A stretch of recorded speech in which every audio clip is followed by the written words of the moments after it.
let's start the show. It's June 4th, 2015. Welcome to This Is Only a Test, the official podcast of Tested.com.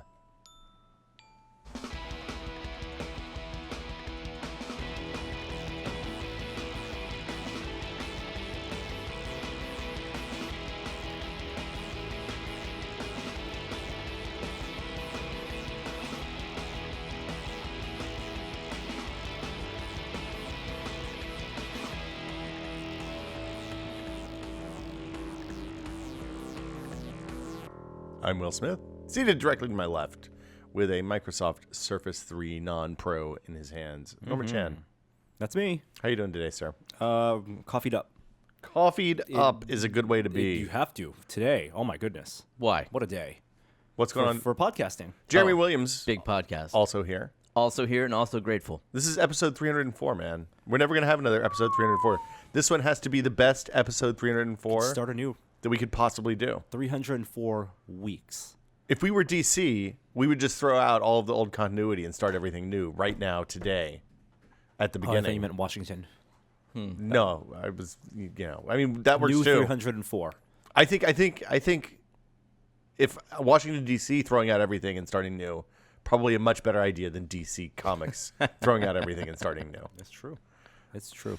How many weeks is that? That's like 6 years. Yeah, well, we had a couple of weeks where we did a show every night. 5.5 years. Yeah. Something like that, yeah. It's more than Something like that. that. Hold on. Anyway, Hold it's a big podcast this week. Last week, if you guys were listening, 304 we divided recorded by 52. last week's podcast before Google I/O. That was a talked a little mistake. bit about our predictions. Absolutely, in retrospect, given that how much Nope, that didn't work. No, it was complete failure. Okay. Given how much news actually not only came out of Google I/O, but also Computex this week. There's some surprise announcements. So sit tight. There's a podcast that maybe drive around the block a couple times. Go take yourself on a short road trip. You think this is, it's 5.84 years.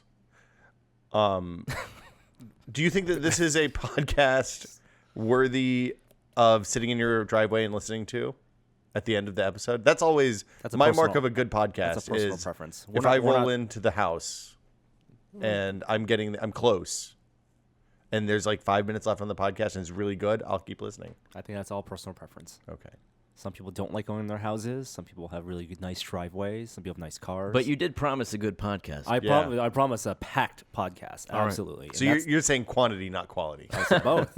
Okay. Packed of goodness. Let's do it. So we're going to start with High density. The stuff we missed last. So last week we weren't able to do the episode on Thursday, which we usually do when there's a big like Wednesday or Thursday news day, because we had to go to San Diego to do a site inspection for an event that is happening at Comic-Con with the Tested name on it. Cool. That we'll talk more about in the not too distant future. But if you're coming to Comic-Con, pay attention to your email in the next, let's say, 3 weeks. And you're a Tested Premium member. That's right. I just re-upped. You did? Yep. Thank you. Looking forward to that You poster. are welcome. Getting a cool poster this year? I sure hope so. So the thing we just announced the subscriber drive, the membership drive for Tested Premium memberships for 2015. It's going to run from basically now until the end of July, and if you sign up or renew during that time period, you will get a poster drawn by Adam of his. It's really amazing line drawings of his ILM toolboxes. Oh, dude, that's awesome. Yeah, they're like aluminum doctor's bags. You've seen them; they've been in Wired, and we've covered them on the site and a bunch of other places. You didn't even know about that and you signed up? I didn't even know. Fantastic. I just like the little avatar icon, the badge. Yeah. Oh, the little gold badge on your forum posts. Mm-hmm. Okay. So yeah, you'll get the poster. If you are not due to renew during the June-July timeframe, we will have a way for existing members to add a year to their membership. We don't have that; it's not working yet, but it'll be working in the next few weeks, and we will send an email out to all existing premium members that won't qualify for a renewal during the June-July timeframe as soon as that stuff works, so that you'll be able to get the poster too. Everybody who's a premium member can get a poster. The only way you can get the poster is if you're a premium member. So That's right. See there's how that. good this podcast is so far. It's already been an ad. boy. Google I/O was last week, Norm. It happened while we were recording the podcast last week, or while we were on an airplane to San Diego. Also, Kung Fury came out. Jeremy, What? You were the one who wanted to put Google I/O first. I was giving you your Kung Fury, your Kung Fury lead in. All right. That's the joke. This the joke whole is thing that, is the over. joke is that Kung Fury is more important than Google I/O. If you haven't seen Kung Fury, go see Kung Fury. It's a 30-minute mini movie that was released to YouTube for free. Yeah. It was a Kickstarter project. I backed it. That Really? I'm getting a T-shirt, $40, Oh wow! So you're responsible for this. How did you know to back this? because I saw the YouTube trailer Yeah. when it came, or the trailer before the Kickstarter, And you thought it was cool? and I thought it was cool. Nice. I honestly thought the trailer was better than the movie, but I'm glad I backed it anyway. I enabled it to happen. I'm not in the credits. Well, a couple months ago, they released a David Hasselhoff music video that used a last lot month. of the same Yes. footage. The trailer actually has a lot of the same footage. So the story behind Kung Fury is that the Swedish filmmaker worked with a effects team after hours to kind of pay homage to 80s silly action movies and bad overdubbed dialogue and heavy processed things, with all shot in front of green screen, with this Jean-Claude Van Damme style martial arts. You guys have seen Kung Fury, most of you. So It's an effects guy with an extremely limited budget. Yes. But a very vivid imagination absolutely. and a lot of skill. Yeah, tons of skill. And the trailer that came out last year before their Kickstarter is this condensed, 2.5 minutes short, which I think has already a lot of the scenes. It has the Viking scene, has the Nazi stuff, doesn't have all the robot stuff. But when he pitched the Kickstarter, he says the script was written, a lot of the stuff was already shot. Yeah. It was he's needed money for the post processing, the effects work, and it took the better part of a year to get the effects work done. So the result is this 30-minute effects heavy short that I think stands on its own. So It's the best thing since Too Many Cooks, clearly. The internet blew up. Too Many Cooks, I think, is better. I think Too Many Cooks is much better. I said since Too Many Cooks. yeah. Um, I I admire that he did it. Yeah. And I'm glad that the trailer exists as its own standalone thing. And I Yeah. always have that moment. I think it was great that, people discovered it with the 30-minute thing, but also the 2-minute trailer back then also blew up. So, there's opportunities. I hope that it's a character and, that he could continue, because it seems like a lot of potential there. I was in love with the aesthetics. I mean, every 2 seconds, it seems like there's something new in this thing. It's like rapid pace. He tried to fit an entire movie's worth of ideas into 30 minutes. Gags. Yeah. Yeah, and gags. But there's that cartoon segment at the end that just comes out of nowhere. It looks like an old 1980s, Heavy metal. So Yeah. it's worth watching all the way through to the end. it's certainly Because I is. watched the first 5 minutes, was like, okay, I have a pretty good idea. I know what this is. Oh, really? I had to go do some other stuff, so Yeah. I didn't get to finish watching. I But I'll watched put it it- on the TV and watch it tonight. I watched the whole thing twice. I thought it was brilliant. Okay. Yeah, and you got to appreciate the effects this guy did. He only yeah. had enough money for one police officer costume. Really? Yeah, and so he filmed a bunch of people wearing the same police officer costume in front of a green screen, and it's a small screen, so you put them on a treadmill. So when you see the police station, you see people walking around. They were shot on a treadmill, and he composites them in the various spots in the room and makes it look like they're walking. I will say, as a backer, the only thing I'm disappointed about is that the behind-the-scenes how-to stuff was not as good as promised. I wanted way more of the how we shot every scene. I think that's still coming. Hopefully. He did an AMA, and he said that's all coming. Hopefully. Because that's that all, teaching people about compositing, Yeah. all those effects, how they shot, faked the VHS stuff. That stuff I wanted to see. The short itself almost after the fact. Did that fill in your theater flower, your theater pedal on the Kickstarter profile? Oh, Because Theater pedal? because Kickstarter, has various categories. has categories. Oh God, are these Microsoft? Are these like What do you get if you fill your flower? You get an Whoa, achievement. whoa! Let me Whoa. teach you about the filling your flower. It's a pie. It's not a flower. So I have design, fashion, film and video, food, games, journalism, and let's see, these two: technology, publishing, and theater. But I So don't these are have achievements. crafts, dance, comics, art. they gamified. Yeah, they gamified. This is a thing that I think nobody's ever thought about, except for occasionally you'll see somebody post that they filled their pie. It looks like a Trivial Pursuit pie. Did you know you can follow people on Kickstarter? Yeah, And then you'll get a notification when they back something? yeah, I do follow people. Yeah. I think that's Interesting people. very useful. You're one of the people I follow. Cool. yeah. You're interesting, Jeremy. It's like, oh, Jeremy wants follow early adopters. Chris Anderson, on. I follow. You follow. I follow. People who prodigiously back interesting hardware Kickstarters are the people I follow. I have a couple of friends who backed hundreds of things. No. A lot of people I know. There's one guy I follow who only backs stuff for $1, Like, it seems like he never gets rewards. Yeah. But he just wants to watch. And Yeah. he's usually pretty good about tracking stuff that looks interesting. So,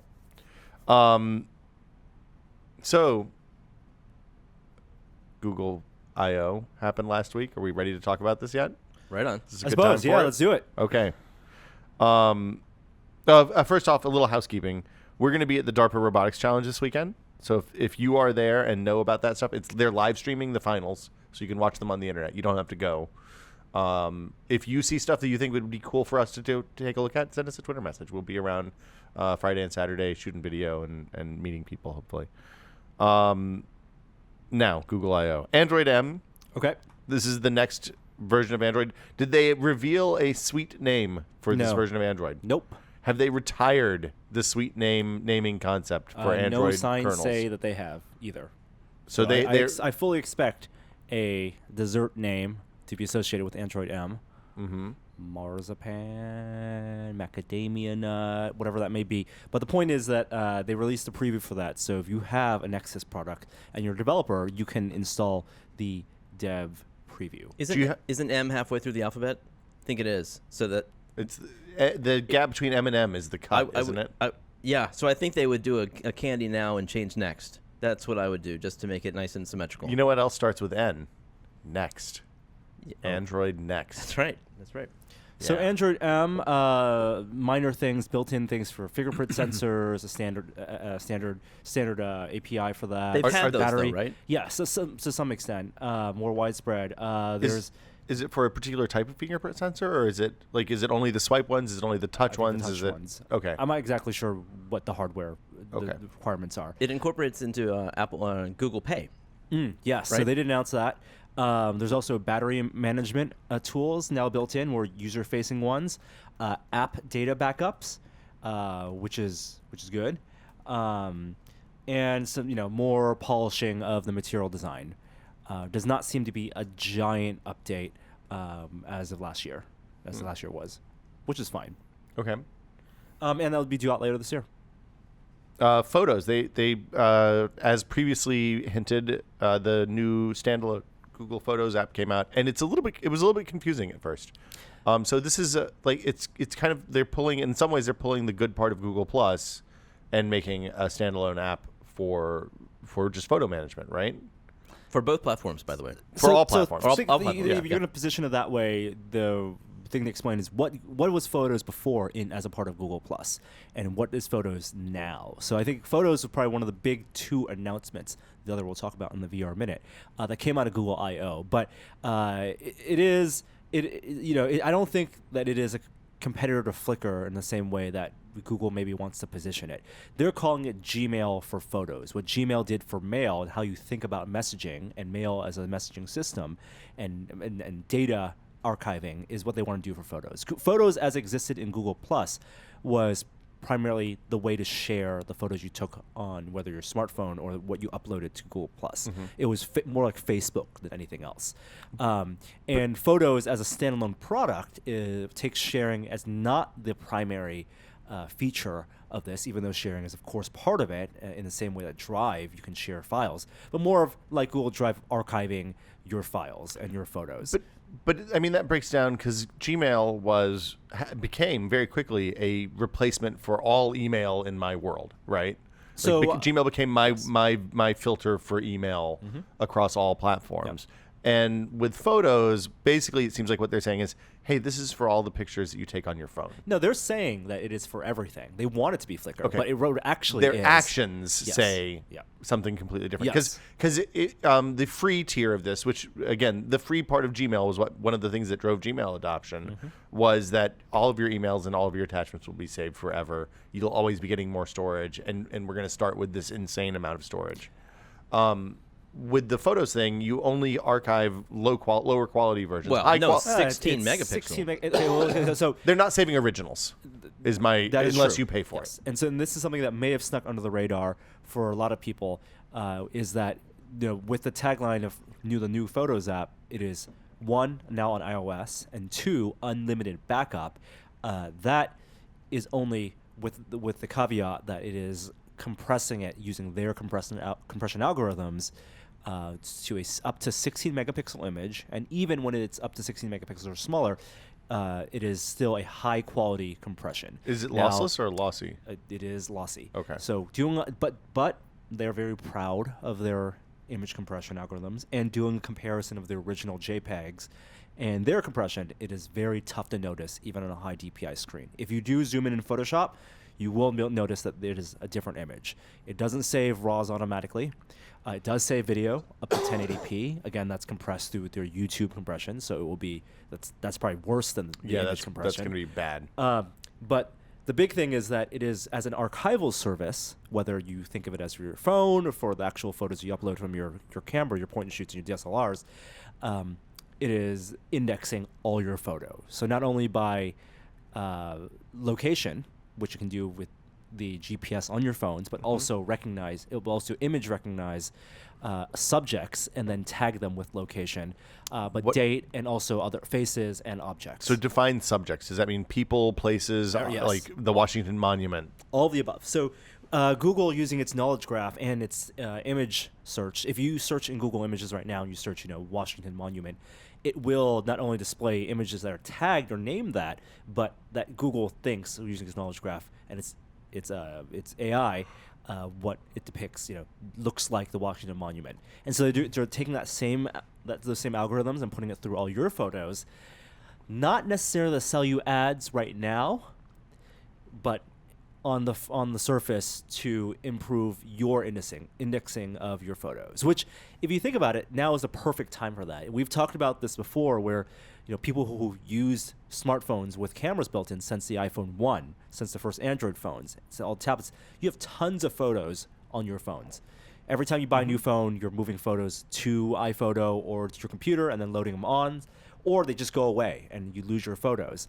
Now, Dropbox has had similar style, auto upload. It's fairly expensive on a per gigabyte cost. Well, though, so does to some Apple. of the And other so stuff. does Apple. They sell you that as well. Flickr does as well. If you install basically any modern photo archiving app, they'll ask you whether you want to auto upload those photos to their service.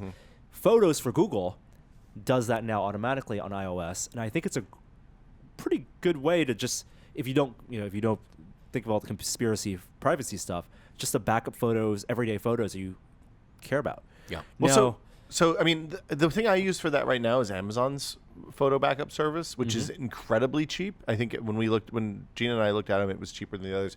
And because it's not tied to one of the main ecosystems on my phone, we can both sign into the same account and all of our photos end up in the same place, which is a big benefit. Like if you're tying into a Google account, she wouldn't be able to do that on my phone because you have to sign in separately, and they all tie into the same login now, even on iOS. There's some really interesting benefits on the local side. If you think about how you curate a gallery, the gallery app on your photo site, I think most people think on their smartphones, the default Photos app on iOS, for example, is separate from their Flickr app, separate from the Dropbox app, separate from the Google Photos app.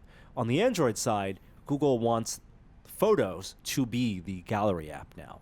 It's how you browse your photo. And then when you think of your gallery app, you can zoom out on Apple all the way and see all those tiny little photos, but they're duplicates, and you kind of almost curate. Like if you take 5 photos of a subject, you only want to keep the one that's non-blurry, and delete the rest.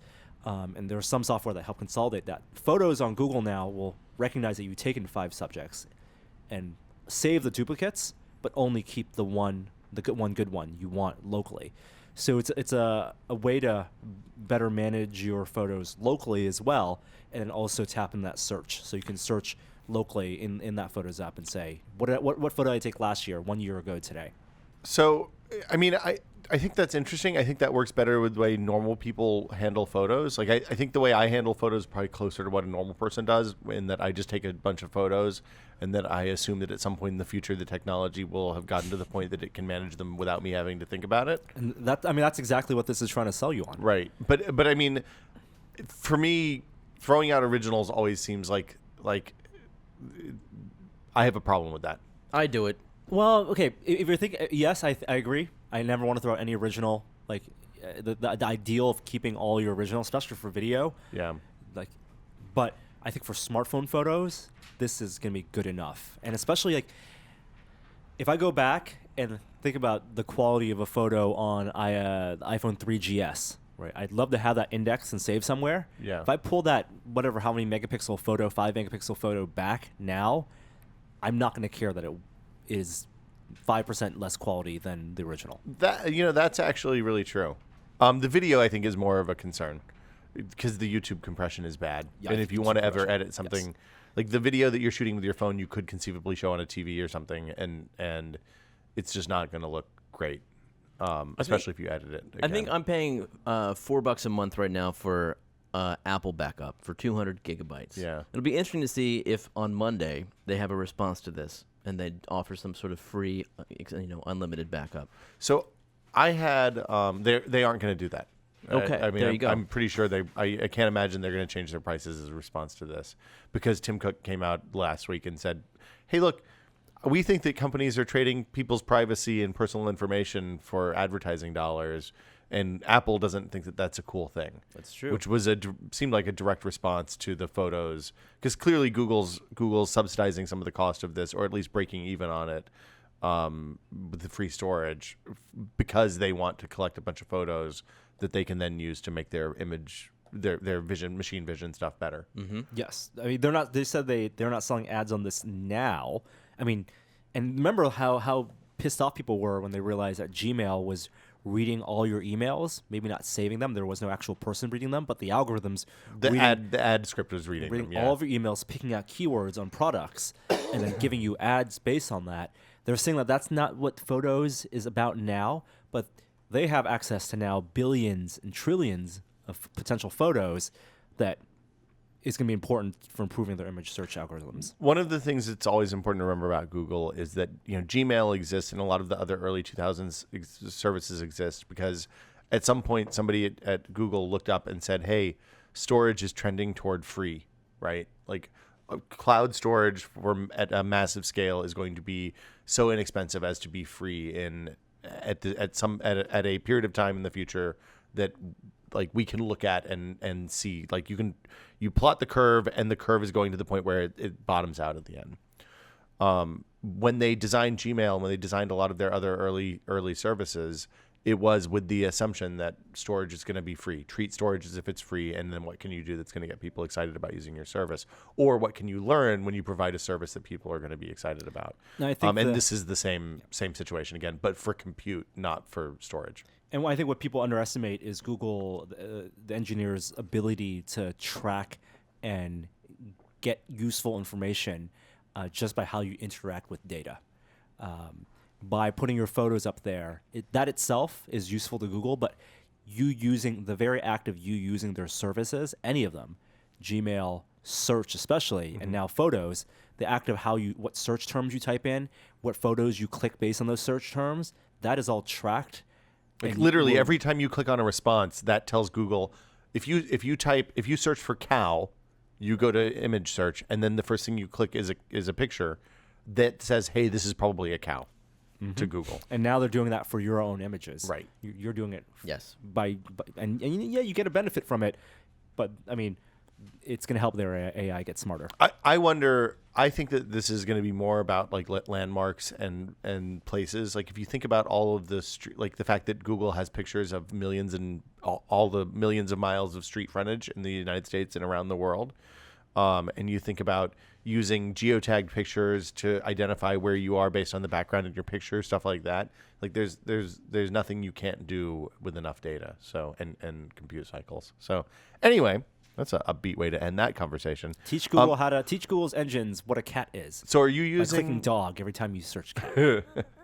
Are you using the photo stuff, Norm? I am absolutely. I mean, I use it as a secondary backup. Why not turn it on for my phones? What's your primary backup? Local. Oh, okay. The nice thing about Android, though, is I assume it'll back up even if you don't launch the app, right? It's just it treats it like a native. Yeah. I mean, with iOS, you have to launch the app. Just the first time, though. No, I think there's a timeout session. Like you have to launch it regularly in order for it to back up your photos. Flickr seems to be backing mine up without me having to do anything. Like once I do that initial one. Really? I think Flickr sends me a notification if I ever need to open it up again. Yeah, basically. that's what I'm saying. But it's like twice a month maybe. Okay, But that's a barrier for Google because It how is. Apple's APIs Yeah. work. Unless people are using Photos as their native gallery app, which that's what Google Yeah. wants, it's not going to be as useful. It's a slick iOS app. I mean, the interface feels like, it could be the native Photos app. The photos load extremely quickly. The interface is constantly 60 frames a second, and it's got some nice features. And just to be clear, the native Photos, iPhone, what is it? Photos Cloud Share or iCloud Photo Sharing is bad. It is. I constantly am hitting the walls of what you can do with that. Yeah. Meaning, like, I install iCloud on my desktop PC. It is a brand new, clean install of Windows. Nothing weird about it. Nothing janky. For whatever reason, it'll pull down all the shared folders, but I can never get like the main roll of photos. I want all photos saved to that PC so I can back them up locally. Yeah. I just can't get it to work. I don't understand why. I don't know why it doesn't work. It's a constant hassle. And this is the problem with Apple stuff. When Apple stuff goes bad, good luck, basically. So I'm still using Flickr to back up all of my stuff because I want to have it all in one place too. I want to have all my phone photos, all my SLR photos. I dump them all in the same spot. Anyway, Now on tap. what's now on tap, Norm? This is the next iteration of Google Now, and I think that this incredibly important. So the way Google Now works, it pulls information from your email because it's tied to your Gmail account.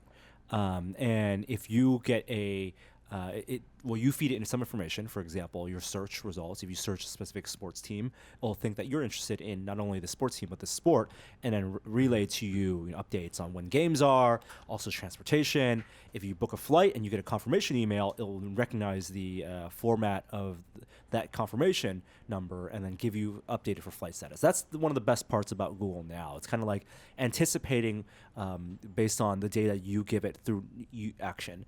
But one of the actions, it turns out, more increasingly, your actions are less on web browser, email, and search, and increasingly siloed in apps, in Facebook, in Spotify, in photos and stuff like that. So Now currently cannot tap into that data that you use there. But Google on Tap Now on Tap is a series of APIs that allow app developers to let Google Now tap into their apps based on what's on screen. So if the example they use is that if you're using Spotify and you're listening to an artist and you want to know something about that artist, because Spotify is using the Now on Tap APIs, you can ask Google search, like, okay, Google, and then ask about something that's relevant to what's in that app, and they will contextually know what you're talking about. Like, when does this album come out? And we can say this album, it'll know that you're listening to a specific album. Or if you're in the Steam page, in the Steam app or the PlayStation app, and you want to know about a game, it'll know that you're looking at that game and can give you more relevant. So it's parsing information, text presumably, from that app. You can also highlight text, right, with your finger, and then ask for more information about it that way too. Possibly, yeah. I thought I saw that. Yeah. This is Android only, I assume, because there's no way this could work on iOS. I don't think it can work on yeah. iOS. But it's a trend. It's indicative of two things. It's Google's belief that wants to get information, again, about tracking information, how you use things, not only in the areas that it has control over, Gmail and search, and the operating system presumably, but also within the silos of the app and building this layer in between that. But it's the bet on this is that the way you will use Google Now, and the way you naturally interact and perform search queries, can overcome that mental block of requesting something, whether the convenience is worth it, basically. Whether when people search, do they search when did this album come out versus when did Nevermind come out by Nirvana? And right now, I think a lot of people, when we use search with voice, we are catering our search to how we know Google's algorithms work based on our experience. You ask type. questions that the machine can answer. Exactly, and you frame your sentences and you choose your syntax and you choose your lexicon based on. I don't talk to Google Now, Google Voice, Google Search, the way I would ask a question of a normal person, and Google wants you to increasingly do that because that's the only way it's going to get the natural language stuff better. They want to be able to understand that. I mean, that's a thing that it's one of those things that you always realize you do it occasionally without thinking about it, right? You ask the computer a normal human question, and then you immediately are punished because it doesn't have the response for you. So, I mean, if they get better at answering normal human questions, people will ask more normal human questions. That's the way for that to happen. My bet is that asking normal human questions, while that feels natural, is not the way that people will interact with computers in the future. What? I think it should be an option, and I think that's going to be we want to get to that point. Uh-huh. But I think the convenience of being able to say 3 words as opposed to 10 words and the computer knowing, Okay. just from tone. If I say, like Japanese restaurant hours, and then it knows like, oh, I'm close to this location, and I know that that's the restaurant I always go to, and I'm checking the hours. Like, that's way more convenient. Those are the smarts that I would rather the search have in the future than the 10-word, can you check on me? Can you check to see whether this restaurant is open today? And I want both, but I don't know. I think we were all raised and abused by Dragon Naturally Speaking and the likes of that, where it was just painful to use any kind of speech recognition, like just like physically painful. And now we have this that we have machines that can actually understand natural language to some degree, and it's exciting, but we're not ready to like actually commit to trying to communicate like that yet. I think that's a generation thing. Yeah, I think it's like, as the internet increased literacy, I think the rise of natural language communication with computers will decrease literacy again. And I think our children, I think when you watch how my kid, who's only 2, and I assume you see the same thing, Jeremy, how your kids interact with the computer, it's all, they have a completely different perspective on it because they don't know how hard it used to be. Right. When my wife talks to the Xbox or to Alexa or something, my daughter follows along with, Alexa, stop, because she thinks that's just what you do. Right, and your daughter won't say, Alexa, can you please stop playing that? Right. The syntax, like, just think about just search.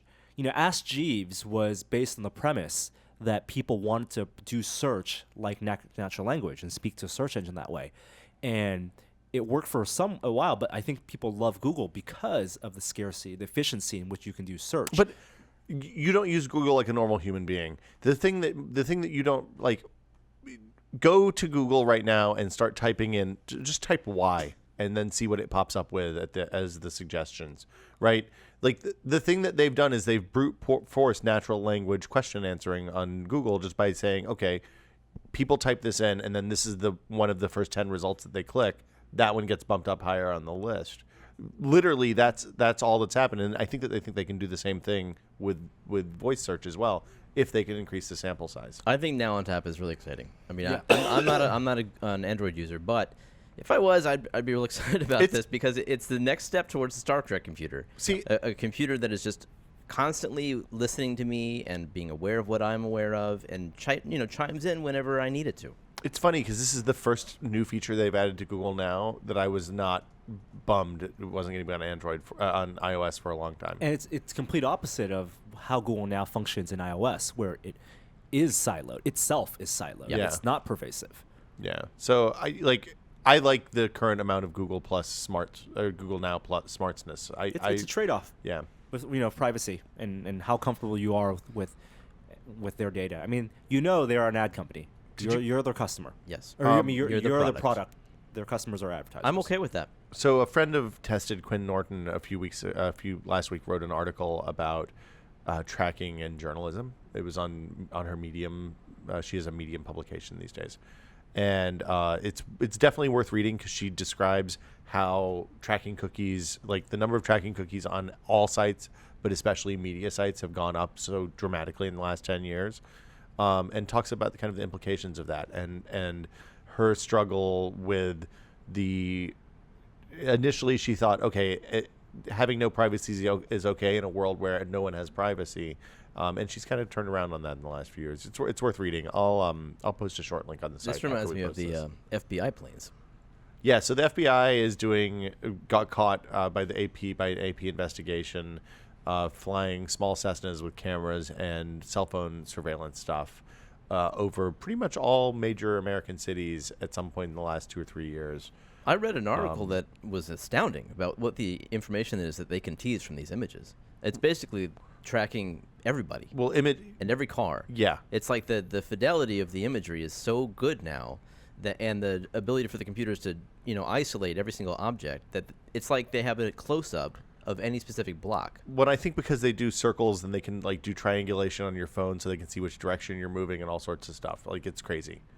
I was under the impression it was all optical, like it was all deduced from the airplane. Oh no, they do cell phone. Is that right? The thing I read said cell phone tracking in the same place, same time.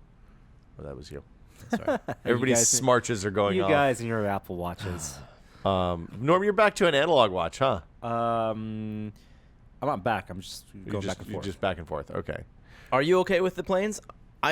I might be crazy. I know there's a lot of people out there who could probably convince me otherwise, but I'm okay with the planes. I'm not. I feel like any kind of unwarranted... I feel like the amount of surveillance that's increased in the last 15 years in the United States is really, really damaging for democracy and isn't freedom. that the future that you always expected? The dystopian horror future? Yes. I mean, it's not the OCP, but it's close. I mean, it's not the kind of future you want if you're on the wrong side of the law, certainly, but as long as you're an upright, that doesn't hold, because everybody breaks the law constantly, and you just don't realize it. Yeah. You don't think about it. I suppose once people start breaking the laws in ways that, I don't know, doesn't bother me so much. Here's the question. Who writes the laws, Jeremy? Congress. Who pays for Congress people to get elected? Lobbyists. And who pays the lobbyists? The companies, the corporations. Faceless multinational corporations. You followed the money once again. Yeah, if you follow the money up high enough, it turns bad no matter what. So, last couple of things out of Google I/O were some kind of near future-y looking things, like smart fabrics and Levi's. What's Project Solly? I don't know what that one is. So, there's an elephant in the room. We're not going to talk about VR until we get to the VR minute. That does not activate it. Does not activate it. I can play it right now. Nope. We've already thrown the order out. my You goodness. threw away everything. Last two things from Google I/O, aside from those two letters, are come out of the ATAP, the Advanced Technologies and Projects Department of Google. What is ATAP compared to Google X? Google X is moonshots. Is this one? This is not moonshots. Is this but Big it is Heads group, research. or is this? Big You're not Heads? watching Silicon Valley. What? Big Head. Okay, never mind. ATAP is where Project R came from. That's the modular cell phone. So I can explain to you, actually, because I went to one of these seminars. The mandate for ATAP is that they develop and research technologies that they need to know they can productize in 2 years. Okay, that is so actually a hard cutoff. So the Aura, and these are like they get really smart people, and they move fast, and they get developers involved. But they need to have a roadmap from concept to at least some form of release. It doesn't need to be widespread in about 2 years, and then they move on to the next project. So it's not moonshots, because moonshots is changing the world, but these are real technologies that they want to integrate. And sometimes it seems like this is stuff that they want for other products, maybe. So, so this is Microsoft Research, basically. Okay. Well, Microsoft Research also has a moonshot-y component. They do, but yes, but Microsoft Research also, when they develop things, then their departments can come over Microsoft hardware. Oh, can we use that in a product? And then they do. There's a long history of this kind of lab in tech companies, starting with like Xerox's Park, where the mouse was invented, and GUIs were invented, all sorts of other stuff. So anyway, Project Solly is a new gesture control system using radar. What? And it is a small device. So this actually, in its demo, the video, looked a lot like Leap Motion. Yeah. Except it's using radar, apparently. And it can detect millimeter accuracy on your fingers so that you can do gesture above the sensor, make some type of gesture with your hands, and control a device. Did they talk about what frequency range the radar, like? I don't know about the specifics. Okay. What about the cone of view? They did not show the nothing cone like that. either. So also very interesting. Very good questions. But they demoed this on top of what looked like a smartwatch. Yes. So the idea is that if this is built on top of a smartwatch or any type of wearable, you can do gestures and without sensors on your hands, and you can activate things with a lot of precision and low latency. Did you post the video on Yes. the site? Mm-hmm. Okay.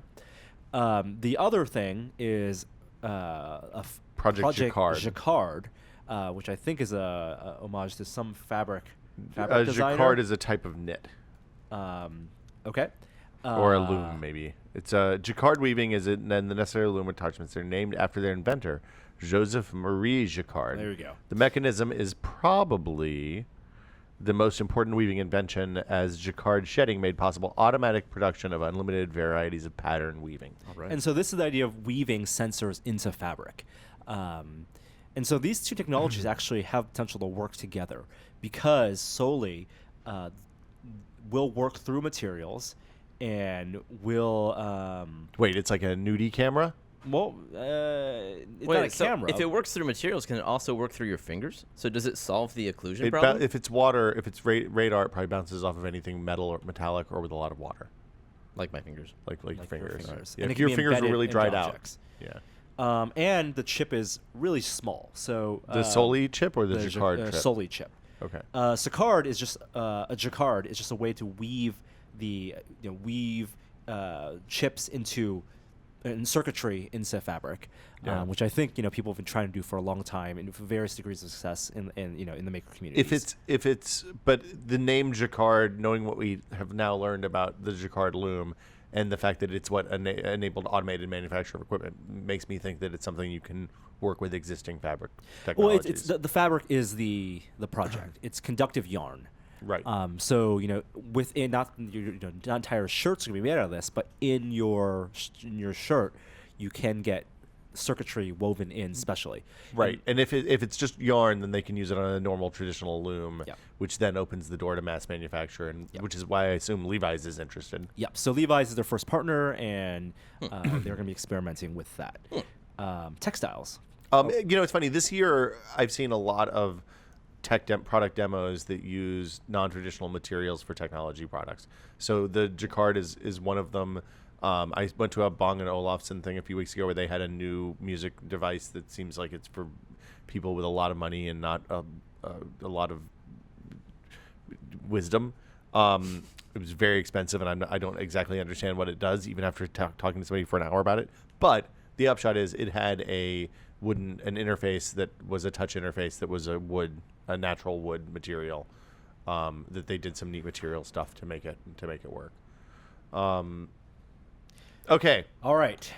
Do you want to do the VR minute now, or can you hold it? I can hold it. Okay. I will hold it like pee until I burst. Uromyositis. Two big game announcements the last couple of days. Oh, well, I guess the XCOM 2 thing is announced. Is it official now, or is it just a rumor? Oh yeah, dude, It's official. Okay. Oh yeah. So Yes. Fallout 4, which everybody knew, but nobody confirmed is coming. We don't have a release date or anything like that. They released a trailer. I think it's this year. I think it has to be this year. I don't think you release. When they announced Fallout 3, they announced it the summer before it came out, right? It came out the November following. But I can't imagine they're going to do the same thing this time. Well, there was that big leak apparently on Reddit that someone who claimed to be an ex-employee of Bethesda last year revealed a lot of details. Oh, no kidding. That were some of which were corroborated with this trailer, including location. Takes place in Boston. Takes place in Boston. The home of the Institute, makers of high-end robots and cool Vault stuff. 111. Presumably, always was in the trailer. There's going to be a dog. Well, there's always a dog. Companion. Dog in the meat game. has been in all of the games. So and the protagonists might talk this time. It seems like the protagonist narrates the trailer. Yeah. Is it? I think it's what's his name? Ron Perlman. Ron Perlman. Yeah, he's doing a normal voice, and then he does the war. So you don't think it's the dog owner that's the protagonist? I think the dog owner is the protagonist. Okay. Then that was Ron Perlman? Yeah. Presumably. okay. It doesn't look like Ron It didn't Perlman. sound a lot like Ron Perlman, but Ron Perlman is he's a range. he's a voice actor. Yeah, he's got voices. Versatile. Very exciting. I know a new engine. It looks like new engine. They showed some gameplay. It looked, or at least they showed in-engine gameplay. They didn't show like shooting and stuff. Death but claws. There I are think death claws. People who like Fallout are very excited about this. Who doesn't like Fallout? Do you not like Fallout? I love Fallout. Okay. I don't, but not that I don't. What? It's just that it's too much game for me. I don't have the time for that. The people I knew who played Fallout 3 just got lost in it like it was an MMO or something. Which is it? Yeah. That's one of the appeals. It's Yeah. an MMO without all the assholes. Lose 100 hours right away. Or the monthly fee. I get it. If I was younger, I'd probably be into it. But that is just, I want my 4-hour games. That's what I want. Would you be more inclined to play it if it had some type of co-op experience? Sure. Like you play with a buddy? Absolutely. Like Yeah, four, that sounds four fun. players in that world? Yeah. Would that be You- cool? Is that You still- lose the solitary wasteland aspect. Yeah. I think this one looks cool. The screenshots for this have me more excited than the brown of the last one. Because yeah, a little more color. It's Yeah. well established. It looks like, and the other thing that they showed in the trailer was a lot of before and afters. So the assumption is that we'll see the world as it was before the apocalypse, presumably at some point in the game. The Fallout, you mean? Before the Fallout. I don't know. It XCOM looks 2. really good. XCOM 2's PC only. How about that? Oh, wow. Yeah. That's interesting. I know at least one person who's really happy. Does that mean it didn't sell on consoles? It's unclear. Why is it PC only? They talked about, from my understanding, this is literally, I was listening to the Bombcast where they talked about this on the way in. Seems like they said that there's a bunch of stuff that they can do on PC that they can't do on the consoles, like mods. Oh boy. I think it's also procedurally generated maps. Yeah, so there's a lot more, a lot less of the, hey, here's the same alien spaceship I've breached 1,000 times now. The story apparently picks up as if you lost at the end of XCOM 1, That's which I interesting. love. Yeah, I like that Yeah. too.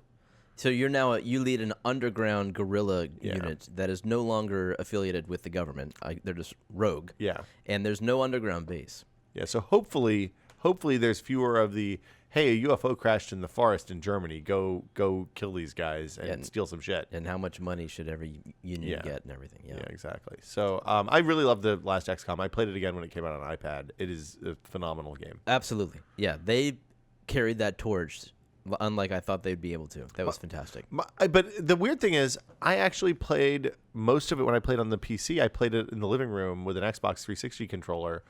So I'm surprised Wow. that they're backing away. Does it play well with the gamepad? It's unbelievable. It's really good. Yeah, no appreciable change in, because it's all turn-based, so it's not like you need to be fast. Yep. But it's easy to move guys between hexes and all that stuff. So I hope that they don't back away from the controller support, because I do like playing that on the big screen in the living good room. point. They probably won't. They'll probably yeah, you never they'll know. probably nail it. Yeah, I mean they have a pretty good track record. 2012 was an amazing year for games. That was Far Cry 3, Saints Row, Dishonored came out that year, Dishonored's, yeah, which is really an good underrated, game. like awesome game. Yeah, from the people who made the second Deus Ex and a bunch of other stuff. Well, you know what you'll be playing XCOM 2 potentially on? Oh yeah, the Steam thingy. No, well, that Windows was a nice 10. segue. Right. Oh yeah. Oh, yeah, that's well, yeah, right. we forgot to put that on here. No, it's right there. Oh, it's right there. Next thing, Windows 10 release date is July 27th, 9th. 9th. One of So- those days is my sister's my birthday. goodness. One day Windows 10 comes out. I always get them mixed up. I think the one that matters is your sister's birthday. Yeah, that's true. If If you have Windows, you have Windows 7 or 8 right now, even regardless if it's a pirated copy, you assuming will you're get- getting updates, assuming you're getting updates, which you should. Yep.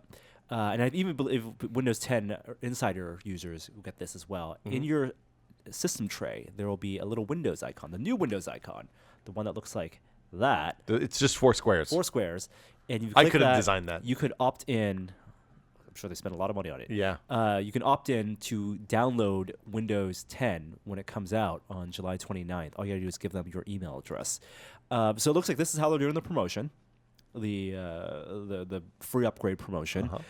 They are still charging OEMs for new systems. It's 100 or 199? $120, $120 I believe, for the home version, and $200 for the pro version. Same pricing, I believe, as someone mentioned, as the previous version. It's as it always has been, basically, for the low end and the next one up. But if you install Windows 10 and you get through the free upgrade, you can't change motherboards on that system because just like previous versions, if it thinks you've put on a new system, It kills your activation. it kills your activation. You'll have to go through support.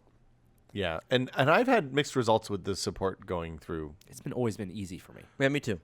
Sometimes it just works. Most of the time it just works. I have one computer that's like it's a nuke, basically, Yep. that has Windows 7 on it, and every time I have to call and activate it, every time I reinstall on there. So Oh, but every time they allow you to. you have to go through the thing and talk to a person. The robot doesn't do it. So I don't think, based on our experience with Windows 10, the Insider Edition.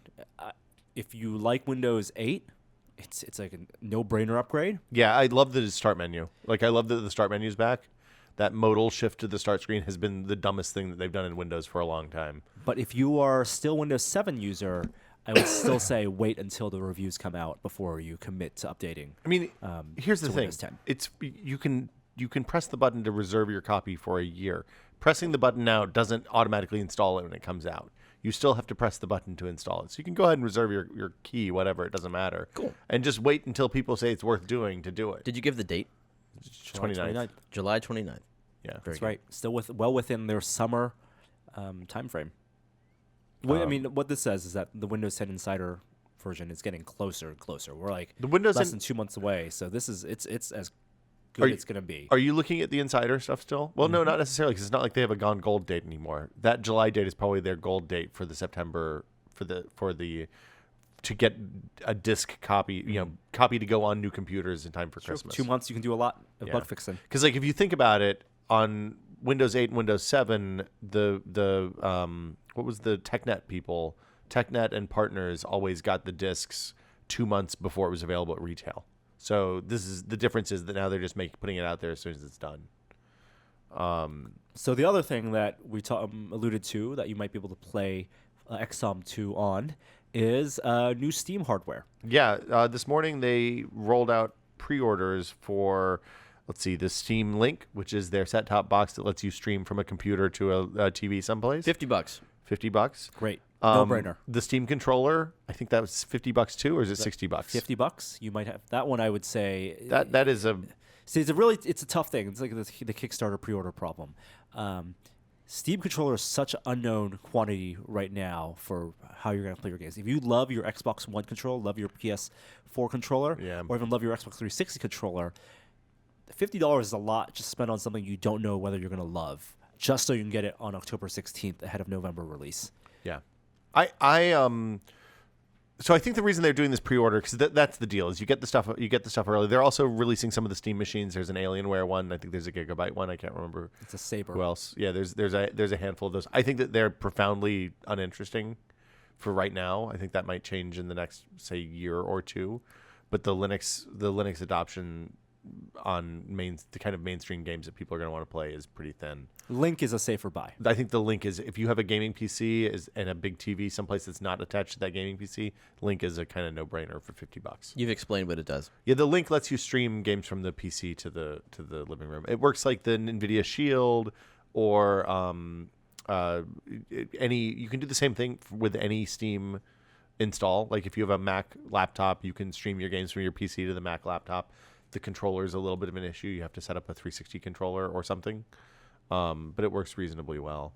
The thing that I really want after all of this is I want Sony to release a PC dongle for the controller that just works. That, because the thing I'm seeing is tons of games are supporting PS4 controllers natively on Windows now. Like you get the right button prompts and everything. Really? You don't have to have input mover plugged in. But getting it set up and getting a Bluetooth adapter that works well and getting the right drivers installed so the Bluetooth adapter works well is pretty hinky. So, will the Steam Link support other controllers? Yeah, you'll be able to plug in other USB controllers or presumably the Windows. But no wireless controllers. Well, presumably the 360 dongle will work. Oh, okay. Because it does on Linux Steam machines USB, right now. Cool. Stuff. Yeah. Hardware, PC hardware.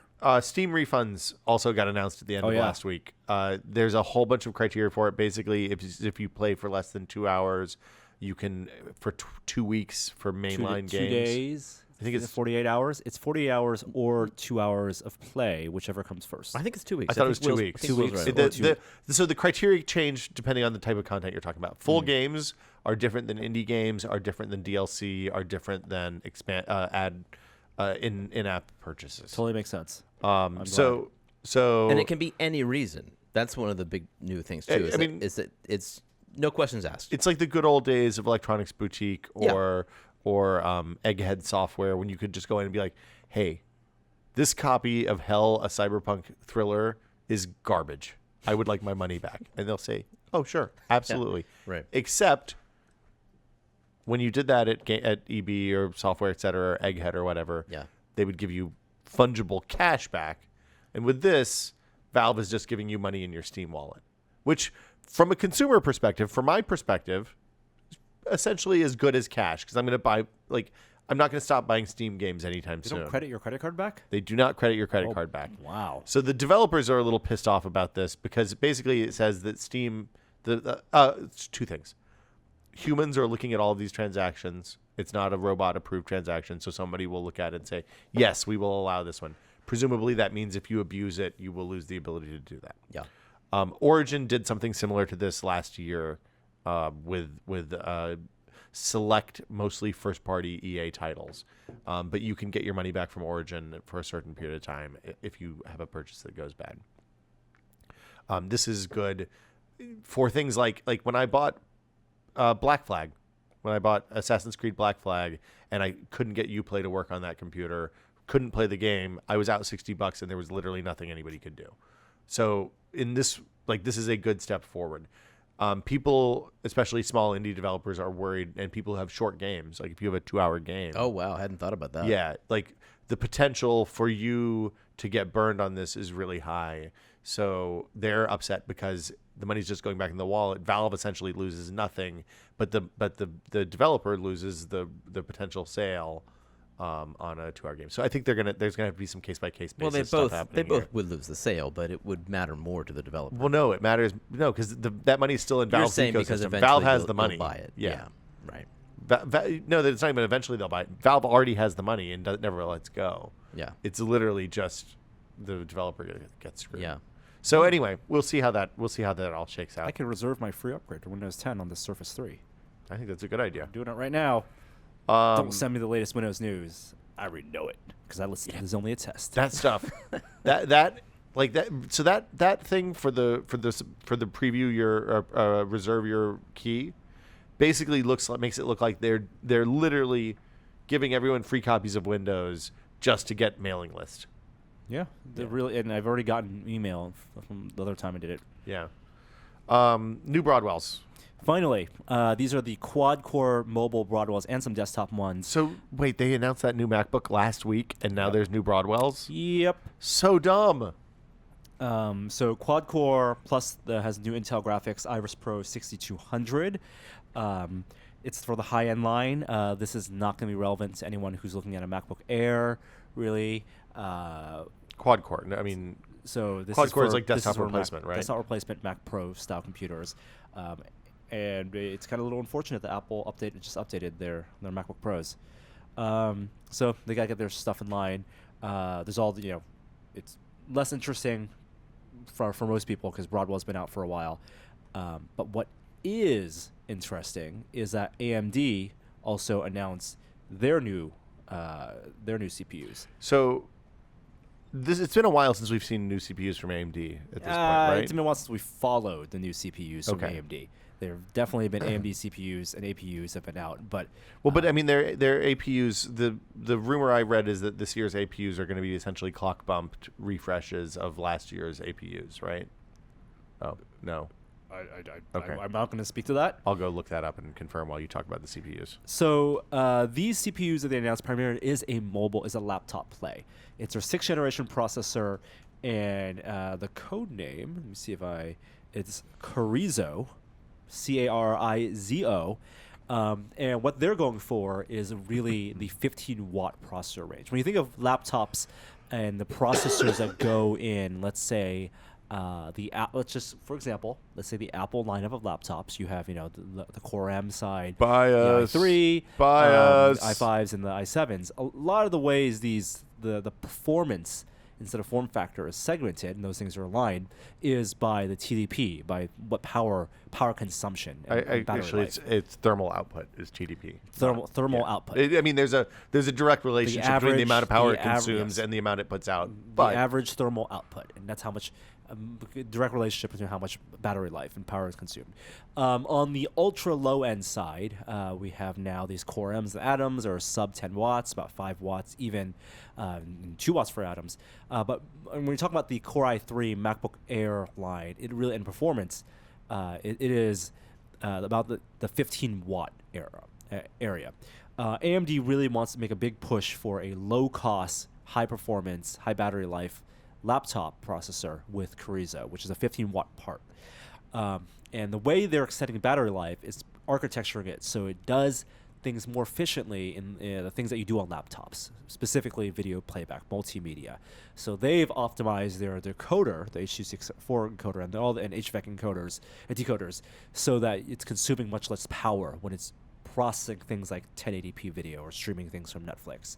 And so theoretically, and no one's had hands-on with these on the actual production units yet, is that those $500 laptops will get high performance on desktop and also extremely long battery life. Yet to be seen. So that was a big announcement out of Computex, along with some other product stuff. I think that none of this really matters until we see what those laptops are. So we'll look for Asus, Lenovo, and Apple and see who adopts what. And if AMD is aggressive on pricing, then we may see more of these laptops. Are those coming in at are those what price range are those laptops going to be in? Are they going to be like Chromebooks type things? $400 to $700. So relatively inexpensive sub ultrabook basically. Basically MacBook Airs without the Apple tax. Okay, interesting. NVIDIA announced the 980 Ti. You've spent some time with one, Norm. Are you pulling something out from under the desk? Bam. Was that a 980 Ti? This is an NVIDIA 980 Ti graphics card. Do you guys remember the time when you wanted a graphics card, there was one? Like there wasn't one line that you bought from. It was literally that you bought the 3DFX card or the NVIDIA card, the only one that they had. Mm-hmm. Even the Voodoo $200. Voodoo 2, Voodoo 3. Yeah, $150 or $200. Now you have to do research. Voodoo 3 was the first one where it had Voodoo 3 or Voodoo 3 was the first one with an integrated frame buffer, so you could have 3D stuff running in a window. Yes, but I'm saying Voodoo 3 or 4 was one that had 2 tiers of those Voodoo cards. 4 was when that started. 4, yeah. Voodoo 4 had multiple versions of the Voodoo. Remember, you would actually daisy chain them by running the VGA ports together. Yeah. Oh yeah, it was this is SLI original. Yeah. Awesome. Scanline interleave. And you needed the 2D card. You needed an Intel 2D card or something. Yeah, that would run well. You didn't DirectX. To do SLI. You didn't need to have 2 cards hooked externally. You just had to pass through your VGA out to the monitor. Mm-hmm. Those were dark times. So the current NVIDIA architecture, and this is again ahead of any AMD big announcement. NVIDIA's top-end architecture is Maxwell. Jeremy, don't touch the slot. Yeah, don't. Jesus, I touched the slot. Oh boy, Jeremy touched the slot. That's not the slot. It's the pins. Don't touch the pins. It's the thing that goes into the slot. Don't touch the thing that goes into the slot. I've never had a problem touching the slot. Slots are cool. So this is the new high-end 980, right? Yeah. So 980 and 970 were previously their kind of high-end consumer cards. They did have a Titan X, which was their announced around GDC time, which was their 4K part, and that was a full maxed out all the multi-stream processors in Maxwell. Maxwell is the name of their high-end of the GPU architecture right now. Current architecture. Yeah. So GM200 was Titan X. And then this is the step down from Titan X. But Titan X is a $1,000 card, and this is a $650 card. What a bargain! Well, you're getting 97% of Titan X performance for $350 at 4K resolution. At 4K resolution. What's the difference between Titan X and the 980 Ti and 980 Ti at resolutions people actually run? At almost nil. Okay. So if you want to buy a $1,000 video card, you're buying it to be cool. You're buying it because it has 12 gigs of RAM. Oh, okay. And what does that matter for computing stuff? No, it doesn't matter at all. No, I mean but if you're doing research compute, you would buy a card with a shitload of RAM. If you're planning on playing games like GTA 5 with all the entire map loaded in your video RAM, you still don't need it. Does that when you play GTA 5 on a Titan and you switch between dudes, does it load instantly? It loads almost. You still flash twice. Yeah. You flash and you flash. Dude, that's what it does on my 780 Ti with an SSD. That's why you don't need 12 gigs of RAM. Hey, Jeremy, your parking meter needs more money, I think. Feed the meter. So, okay. the big surprise with 980 Ti is that 6 gigs of RAM, totally not a surprise, totally enough. Big surprise that even with 8% fewer CUDA cores, so they're streaming multiprocessors, because it's running at the exact same clock rate as the Titan X, and because it's running at the same memory clock as Titan X, that makes up for the 8% reduction in CUDA cores. So on paper, it's supposed to be about 8% slower than a Titan X, but in reality, memory bandwidth is the same, stuff like that. it's memory bandwidth exactly the same. Fewer ROPs, fewer CUDA cores, but it's 95% the performance of a Titan X. And what about compared to a 980? So that's where it's interesting. Oh, good. It is at least 10% faster than a 980. 10 to 15% faster than a 980. And 980 is GM204, I believe, which has many different clock speeds, many fewer CUDA cores, and that is now priced at $500. So there's a $150 price difference between 980 and 980 Ti, but the Ti is not just like the 980 overclocked. It's just not a clock bump, but there's more cores There's available. actually much more performance. Which is different from the 780 to 780 Ti, because I think the 780 Ti was just a process change, wasn't it? I can't don't know if that's. I'm Lloyd, not Does Lloyd this was have the reviewing same those. power requirements as the 980? No, more? more 250 watts. So same power requirements as the Titan X. It's basically a Titan X Lite with a $350 price difference. Huh. That's interesting. And it's so you don't need this if you are running games at 1920 by 1080. Yeah. You don't need it if you're running games at 2560 by 1440. Okay. If you're running games at 4K, this will help, but no single card out there will get you 4K GTA 5 maxed out at 60 FPS. This will get you 40 FPS in your 4K games maxed out. If you have assuming in some 4K, like I'm assuming the high end stuff like The Witcher and stuff like that is not going to give you 4K. The Witcher will take advantage 60 of frames a second. more than memory. Yeah, the Witcher you'll probably maybe 30 FPS. I didn't benchmark Witcher, but games like Metro and Batman, The Redux, Metro Redux, Metro Last Light, the new one. Okay. Basically, the point is there's no single card out there right now that will get you 4K 60 FPS maxed out. So that's 4K isn't ready yet. So does this have the new VR stuff that we're going to talk about in a little bit? Yep. Okay. But this, if you are gaming on if you're buying a card for 2560 by 1440 and you want 60 plus FPS, this is a great card for that. If you're buying a card that you want to buy because you're going to buy an Oculus next year or HTC Vive at the end of the year, don't buy a card now. Wait to see what AMD comes out with. Wait to see what the next gen one is. Wait to see if this price drops. Wait to see if this price drops. You can and you can. I mean, the price always drops. If you are buying if you need to buy a new card right now for a 1080p monitor, or even a 1440p monitor, GTX 970 Way to go. Is the way to go. $400? $330. Yeah, that's a pretty good deal. Half the price of this.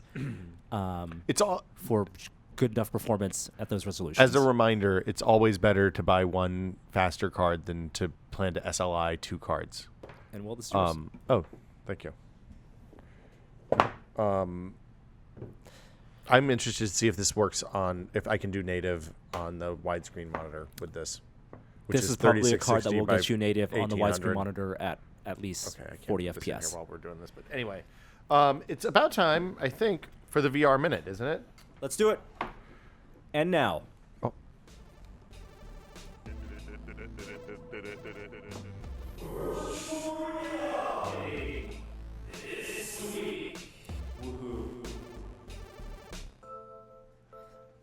Norm, what's going on in the world of VR? Google Cardboard. As we talked about last week, a pre-I.O., Google had devoted a lot of resources and talked about executives moving over to run Cardboard, and they made several VR-related announcements at Google I.O. Primarily, one, there is a new Google Cardboard release. Now it works not only on Android, but iOS as well. The actual Cardboard headset, still made out of cardboard, has been slightly redesigned to now accommodate screens up to 6 inches with their optics, and also no longer has that clever magnetic button on the side. It's a different type of system. How do you control it now? It's still some type of button, but there's no rubber band magnet thing. Something that works better with iOS devices, I assume. Yes. Okay. But the more telling thing, Well, there's also fewer folds. fewer folds Yeah, required. it's 3 folds now. Oh my goodness. It was way too complex before. The more telling thing is that by still making it out of cardboard and not having a strap around it, the big overview push is that this is democratization of VR adoption. It wants to be cheap. They want it to be cheap. Everyone has a smartphone. It's going to work with more smartphones now. They want to make sure everyone who has a headset can buy or build a headset easily. 2, no strap means that, like I predicted, and I still think this is the case, this is a Viewmaster style device where you're not supposed to wear it for a long period of time. You're supposed to look into worlds, not be inside of worlds. Yeah. If that is a distinction that I think VR people will understand. And that one of the new announcements, or at least initiatives, was the Classroom Initiative, which speaks directly to that experience, where a teacher, you'll be able to buy a kit. All the students will get a cardboard headset that is synced up to some sort of teacher controller. The teacher will guide them through VR experiences and then put them back down, and maybe go back in and put them back down rapidly. So there's a level of immersion that you get there, but it is definitely, they're not pushing for presence, which again, that's okay from the perspective of introducing a new way of interacting with media, new way of interacting with text and media. Google wants to build the content out there. They want to make it easier for people to build content. They're going to let the people who are heavily invested in the cutting edge do the cutting edge, Valve, Oculus, who knows who else, but they're not really interested in that. I think in terms of being a VR gateway, it's ideal. That they're exactly right on that this is going to be a compelling experience to normal people. But people who have invested in Oculus or in whatever high-end VR device you have, it's going to be a step back, and it's going to be a little frustrating. It definitely will. And the most frustrating thing is that the content tools and delivery systems that Google's building out for VR is more suitable for these entry-level experiences and won't meet the bar of quality that I think a lot of the content producers are thinking about when they're going to produce interactive experiences for high-end, cutting-edge VR. So going right into that was Google Jump. And Google Jump is a hardware initiative where they have partnered with GoPro. This is amazing. Yes. This is incredible. Yeah. They've developed basically a mount for 16 GoPro cameras, GoPro Hero 3 cameras or 4 cameras, knowing the GoPro's field of view and the bit rate to record them and sync them all together so that when you ingest 16 different video files, you can send them to Google, and Google will, because it knows it was shot with Jump, the platform, it will stitch them into a way that you can then view it in Cardboard and even YouTube. Well, the platform runs its own firmware. Like all those GoPros can now sync up with one another so that they record at the exact same settings, exact same exposure, the same frame rate. All the frames are synced. So there's I don't know what the format is that it's uploading, but it must be something very unique. I think the format is just video. No, I think it's just uploading MP4 videos, It's and just- then But all of with a time with like a metadata file, Right. Yeah, exactly. Yeah, the metadata is an important part, and the synchronization is hugely important. Now, this is something when people have built VR rigs professionally for those concerts and stuff, they do manually, and they've built custom software that has allowed them to do that.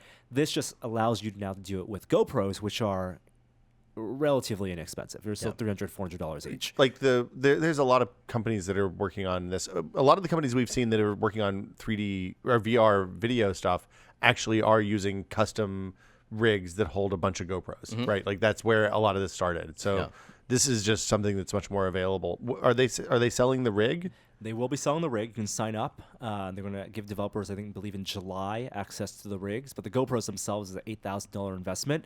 But I mean, for what you're getting, that is really, really cheap. Well, they're assuming it works. We haven't said what's amazing about this yet. I mean, what the stitching does isn't just a two-dimensional, array panorama that we've seen before. This is stereoscopic panoramic video. So it's doing the same thing that they use for Street View, right?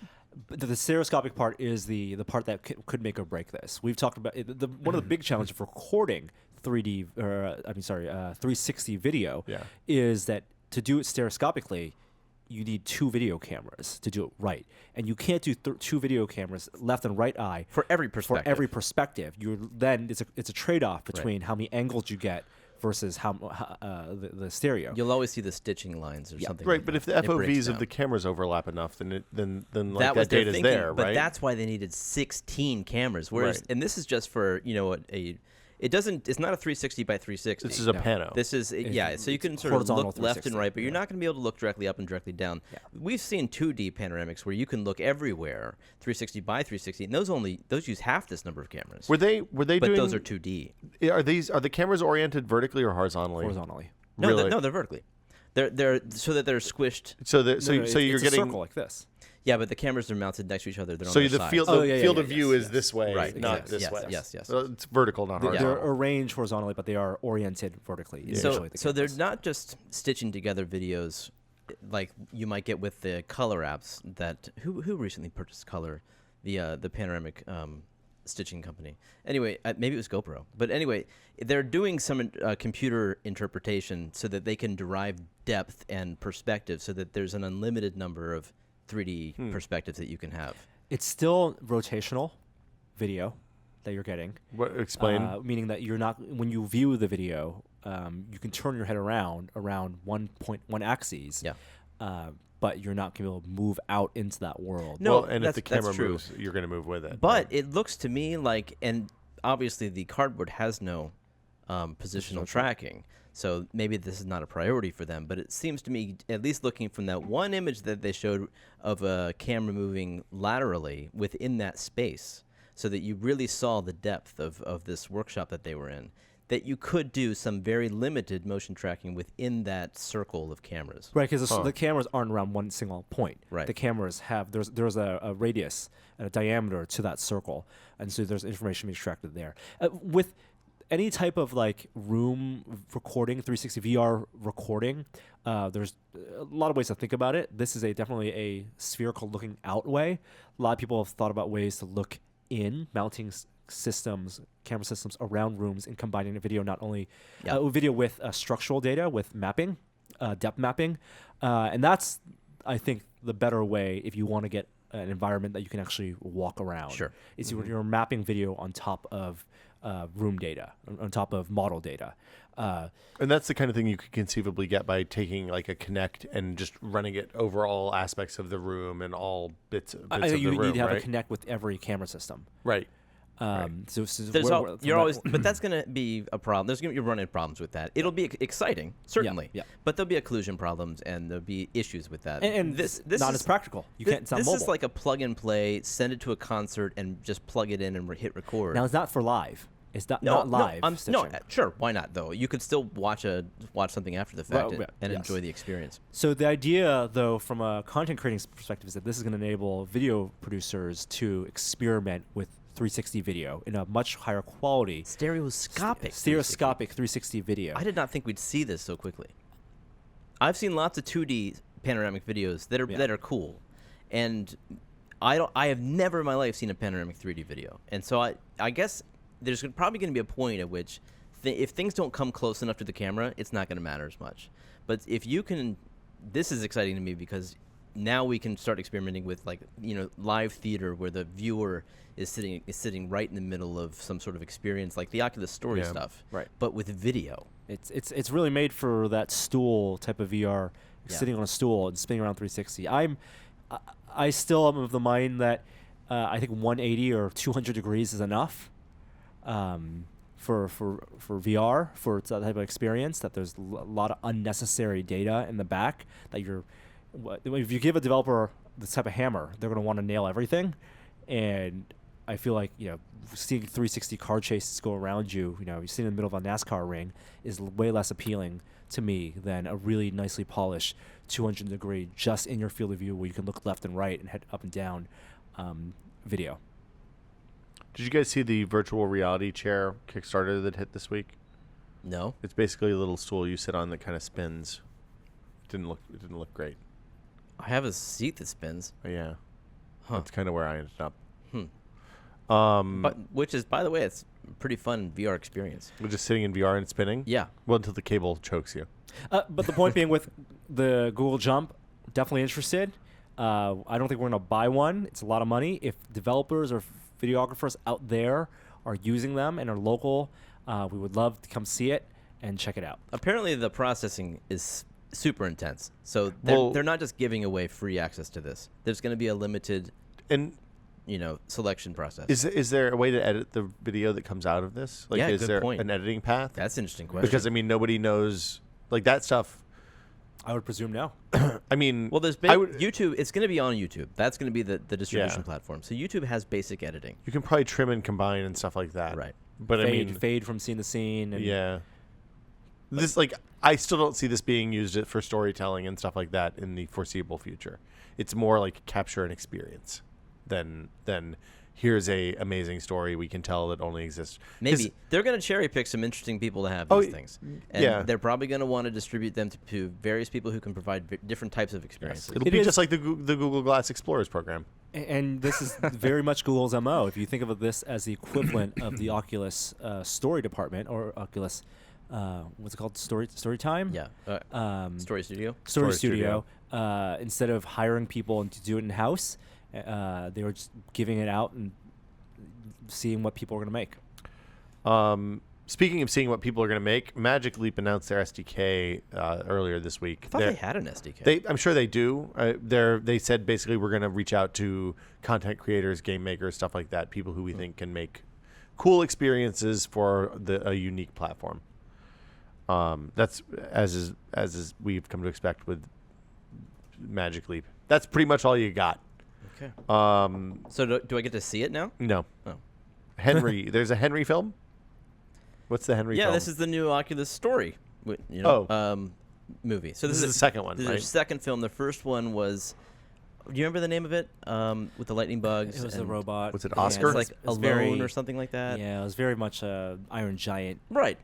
story. Yeah, I thought it was good though. It was good. It was a Yeah. successful experience. Good VR experience. It's a lockdown thing where you're in a forest. Did you guys do this at We did GDC. GDC? Yeah, but this new one it looks more of like a happy indoor environment with a bear, porcupine. His name's Henry. He's cartoony. Yeah. So the first one wasn't a cartoon, was it? Well, it's It all was 3D animated. It's all 3D rendered. Breadcrumbs. Yeah. No. So this one's much cuter. This looks much more Pixar-y. It's done by another Pixar vet Nice. who worked on some older films. But it's Lost was the first short that film. was it. Yeah. Anyway, it's one of the Pixar vets that worked on it actually is doing some of the web stuff. So if you go to the actual microsite, the fur that moves in the background is all controlled by the mouse. That's actually pretty cool. For the Meet Henry. Yeah. Oh, it's frozen up on my Mac, but it's all done in a shader. I thought cool. that was awesome. He made Shader Toy. You ever play with that? .com. Yeah, isn't that the Chrome thing? Well, it's a I can't remember what the name of the stuff is, but it's their shader. It's their 3D rendered canvas manipulation API thing, right? I don't think it's a Chrome thing. It's all like regular. WebGL? Yeah. Oh, WebGL WebGL. That's it. Yeah. Norm, what's Slush Play? There was an event in Iceland called Slush Play, and our friend Chet Felicek from Valve did a talk there. He's done a bunch of talks now talking about Steam VR, their lessons with the Vive, and this is similar to a talk we saw him do earlier. It's one of the GDCs or something.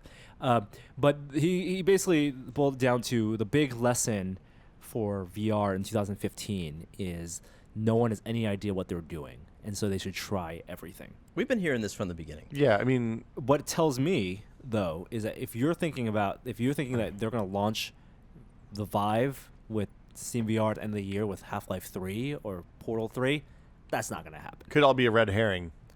I don't think Valve has any idea. Valasek has 3 syllables, man. Just like everyone else, they are still figuring things out. And They figured out gravity and physics in video games live too, right? I mean, look at what they did with the Half-Life 2. It was all over the place. Some of those physics puzzles were amazing. Some of them were kind of Some of them were tedious. I'm not. My feeling is that they want to experiment just as much as other developers want to experiment. Great. And given that demo that they did with their the Portal demo with HTC Vive, that is not just because that looked like a game, that was still an experiment. Yeah. And they're not. It's not going to be ready for. We're not going to see 10-hour Look, VR game AAA this year. VR games take so many years to make now. Like it's not like 3 years is short these days. Here's my prediction. It's simple.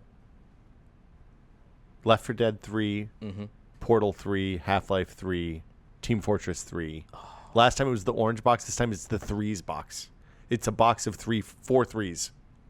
Okay. Yeah, that's all. That's. I think that's it. Take my money. You guys can put that one in the bank. I just want the balloon game. Yeah, I know. And I think that's what we're What going to was the see. balloon game? We're going to see out of The first thing you Vive do with the Vive. is Oh, a lot the of these the yeah. killer apps are going to be the mini, the Wii bowlings are going to be what's going to The be cooking killer. thing. Yeah, That's that exactly cooking right. game. Yeah, Wii The Sports is exactly what we fishing. need for VR. Fishing. Yep. This is a grim portent for the future if that's No, where we this start. is how we 'cause- ease people into positional tracking and relating the real world to the virtual But world. literally, the thing that you just said didn't work with easing people into motion games. Yes, it it just did. became all that was on that platform for the next 5 years. I would say it sold systems. Oh, it moved this is systems, PC, this is console. but it didn't create a thing that lasted. It created a thing that went away at the end of that generation. Just because you have a successful title doesn't mean it's going to be an unsuccessful platform, though. I mean, if we start out with something that really, really works, that's the best. That's the best beginning. to Mini this whole game experience. collections. And why not? Because a lot of people don't like to be in VR for very long. That's true. You know, I can't. If I play Elite with you for more than an hour, I am literally sick. I have to go to bed. Yeah.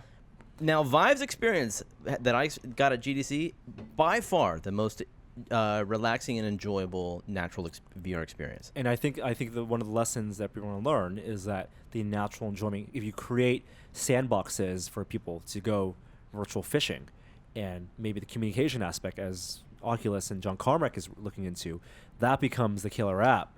You know, going virtual fishing or blowing balloons with a friend across the country, that is something that could be the killer app for VR.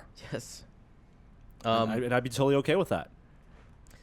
What you have $1,500 PC written down here with no Yes. context at all. Well, this was news came out last week. At the Recode conference, Brendan Reeb, CEO of Oculus, made a comment saying that to get the Oculus, you'll need about a $1,500 system, and there was a lot of outcry from. That's an expensive PC today. That's a lot of outcry from analysts saying that this VR is dead on arrival because $1,500 is a ton of money when you're comparing it to platforms like the Xbox and the PlayStation. Like Morpheus specifically, right?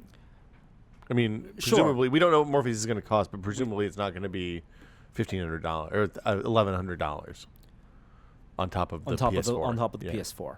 And my perspective is that I don't think this is surprising at all. No. VR, high-end VR, cutting-edge VR is on the PC side. It's going to require. We know it's going to require a lot of pixels to push.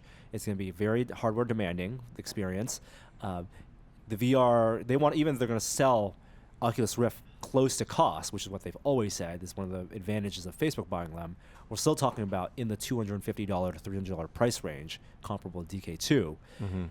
Having a $1,200 PC with a GTX 970 itself, currently $330, is not unreasonable. At least not surprising. No. Whether you think that's going to doom VR, well, that's one of the reasons that they're pushing for the mobile side also.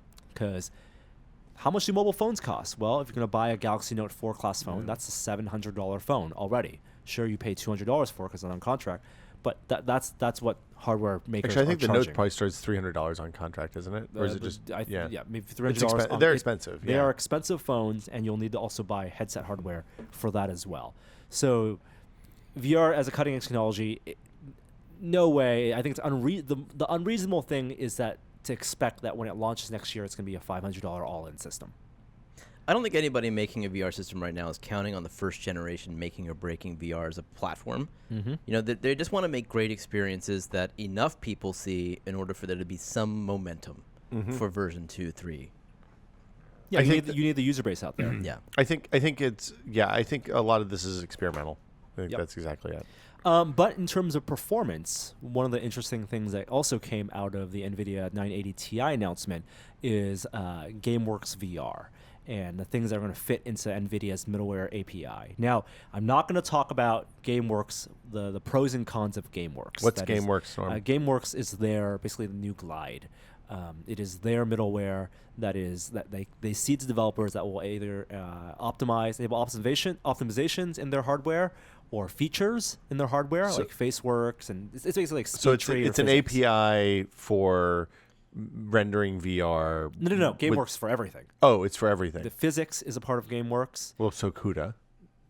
So anything graphics related that's going to be tied specifically to NVIDIA optimizations is a part of the GameWorks middleware. So this is an extension of the way it's meant to be played and all of that. Like, it's a combination of marketing and API. Yes, and the controversy, especially with last year's GameWorks releases, is that people thought when developers got access to that code, licensed that code to use, it also hurt performance of AMD cards, which you can read a ton of things about.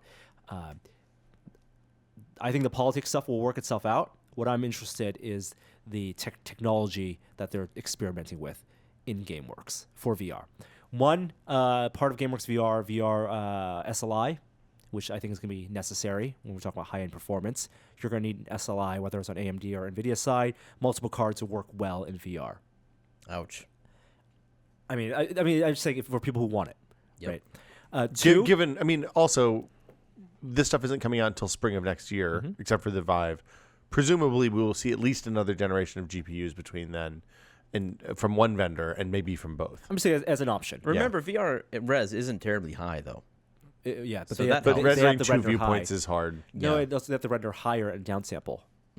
Especially, To avoid. They can do that new layering thing, too, though, where some elements of the compositive image are rendered at a lower resolution. That's what I'm going to talk about just in a second. Oh, awesome. So the other parts of VR in GameWorks VR is VR Direct, which I think is going to be necessary. This so that video cards, and again, I'm using GameWorks as the example, but I think all video cards in the future will need to recognize HMDs and treat them not just as secondary monitors, but specifically recognize them as VR headsets. Well, that's And what so happens they- with the Oculus stuff now. Kind of, but again, for most of my Oculus stuff, I'm not running VR Direct. I'm running. Oh. I'm running as an extension, and then the compatibility modes. So the thing I found is that the stuff that's come out that uses the newer versions of the SDK, you don't have to do that anymore. If you've switched it over, it would probably just work. And I hope that Oculus is going to do some stuff for that, but I think video card makers, graphics makers will need to do some stuff for that as well. There are also when you say that, I'm sorry, I don't mean to drill down, but when you say that, though, you mean that the video card needs to be aware that it's rendering to an HMD, not a monitor. Yep. Right. And I think that's in the drivers. that's very true. That's what I'm talking about. Yeah. The VR Direct. There's other more to things- it than that. Yes. Yeah, but And also latency. So there are optimizations in GameWorks for latency. They're doing some reordering of the rendering queues, both for to assist in time warp, asynchronous time warp. Again, that's only really beneficial in rotational head tracking, not positional head tracking.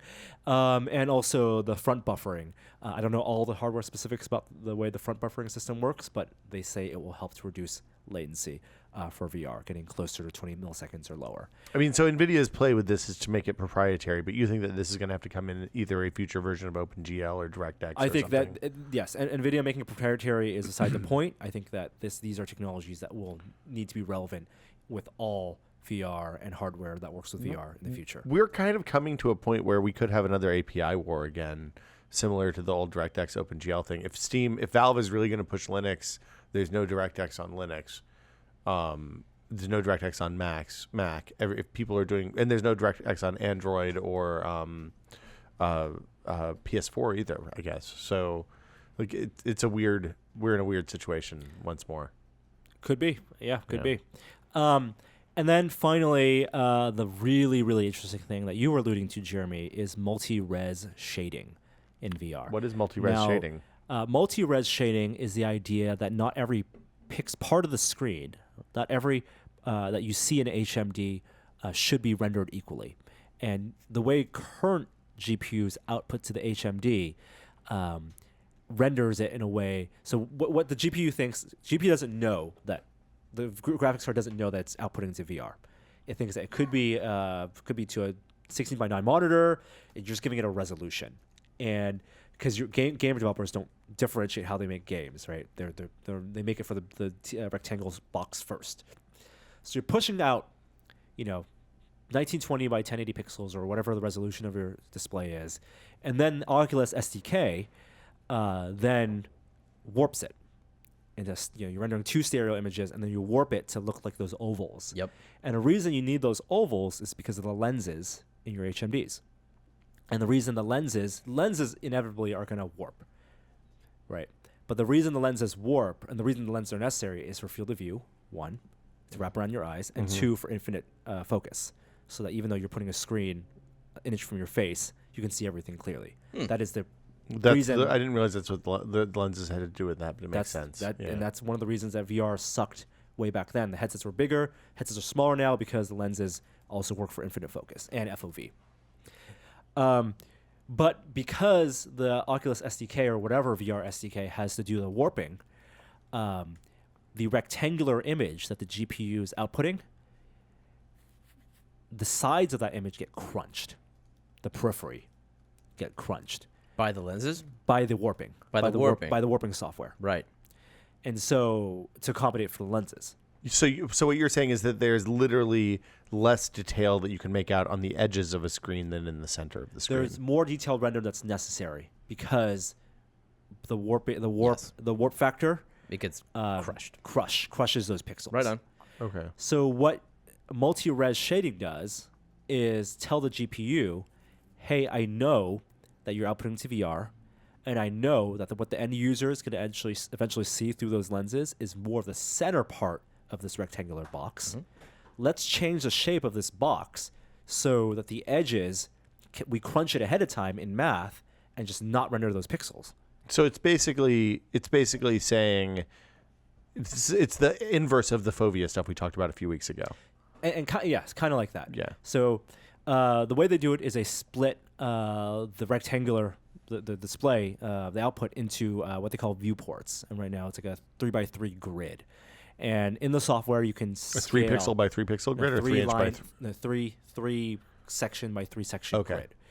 And those viewports can be, you can adjust those in the software, so your center area can be bigger or your center area can be smaller. And this is something like a developer would do? A developer would do. Or a hardware manufacturer? A developer. Okay. So the developer can say that I'm going to tap into the GameWorks SDK, I'm going to tap into multi-res shading, and what I'm going to do is, render 100 of the pixels that I would normally render for this small box in the center, and then only maybe render 50% of the pixels I need on the edge, because that's all going to get crunched anyway. And NVIDIA says that this will give you, just based on the math, 1.3 to 2 times the performance increase. There's that many pixels that get crunched out. That many pixels that get crunched out. Huh. I mean, it's kind of like depth fogging, like depth of field or something like that. It's a way to minimize. Well, depth of field adds extra layer of post processing, or this is just getting rid of. Well, no, MIP mapping. You can sometimes use depth of field. MIP mapping is the old school reference for sure.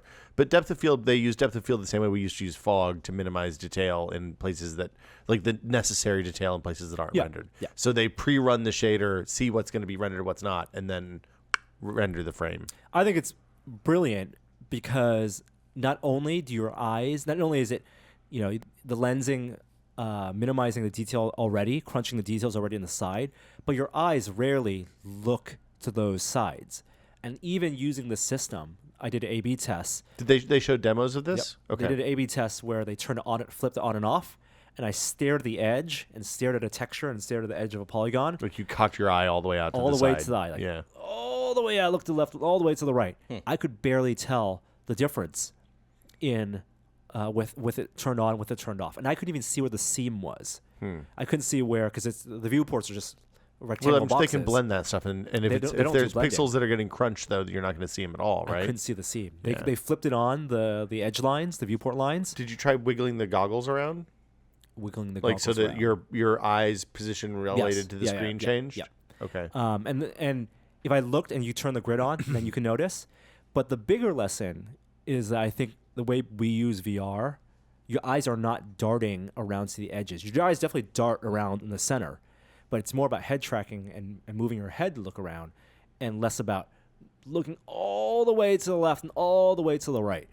There's a really good demo. It's just actually a video playback or an animated GIF that you can look online, where if you stare at the center of these images, there are changes that happen in your periphery that change and you have no idea that's happening. There's so much detail just in the way your eyes work that you don't notice on the edge. I think that you could amplify a lot of that. I know this will be complemented by fovea tracking, foveated rendering, but this is just another way of optimizing rendering. Cool. Super smart. Cool. It is. It's not exactly what I was talking about, though. The new Oculus SDK allows you to actually render out different layers of your composite, game image at different resolutions and frame rates. So you What do you mean layers? like you send it the HUD and you send it the actual gameplay in separate channels, and Brilliant. the HUD can be at a higher res than the gameplay. That is brilliant. So you can oversample for the HUD for text. Yeah. Exactly. At probably very low cost because it's transparent. There's not much detail. Yeah. That's brilliant. Thus solving the font problem. Last thing, yeah. Mobile VR Jam 2015 happened. We talked about it a couple of weeks ago. I've started seeing winners pop up in my Twitter feed. Have they announced all of them? They announced it about an hour ago. While we were recording, they announced all 27 winners. These are medal winners. Is that the kind of jam it was? Money, man. There was $1 million up for grabs. That's good. So first place was the Steam Crew VR. They took home $200,000. That's pretty good. Not bad. What were maybe we should come in on a Friday and record a stream of just Oculus games. These are and all show for all Gear of these. VR Innovator Editions. Perfect. Because perfect. we have Yeah. Gear VR Innovator Edition yeah, for it's GS6. right here. I find myself highly jealous at the moment. So I think we should definitely do a video where we test the winners Assuming we can capture. in Gear VR. Yeah.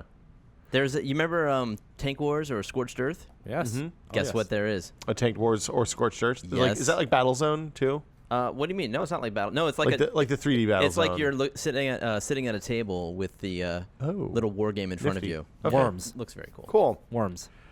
Is that the end of the VR Minute? That is the end of the VR Minute. Thus ends the VR Minute. HomeKit, a handful of HomeKit products announced earlier this week. HomeKit is Apple's home automation stuff that lets you tap into Siri, so you can hit the Siri button on your phone and say, "Hey Siri, turn off the lights in the kitchen." It's not working with any existing Z-Wave or Zigbee stuff right now. It's working all with Insteon, Lutron, and some other smaller vendors. Or in some cases, Lutron's a huge vendor, but They have their own protocol. unclear how that stuff works. In order to get HomeKit certified, the hub has to have an encryption chip, which you have to license from Apple, and is going to cost some money.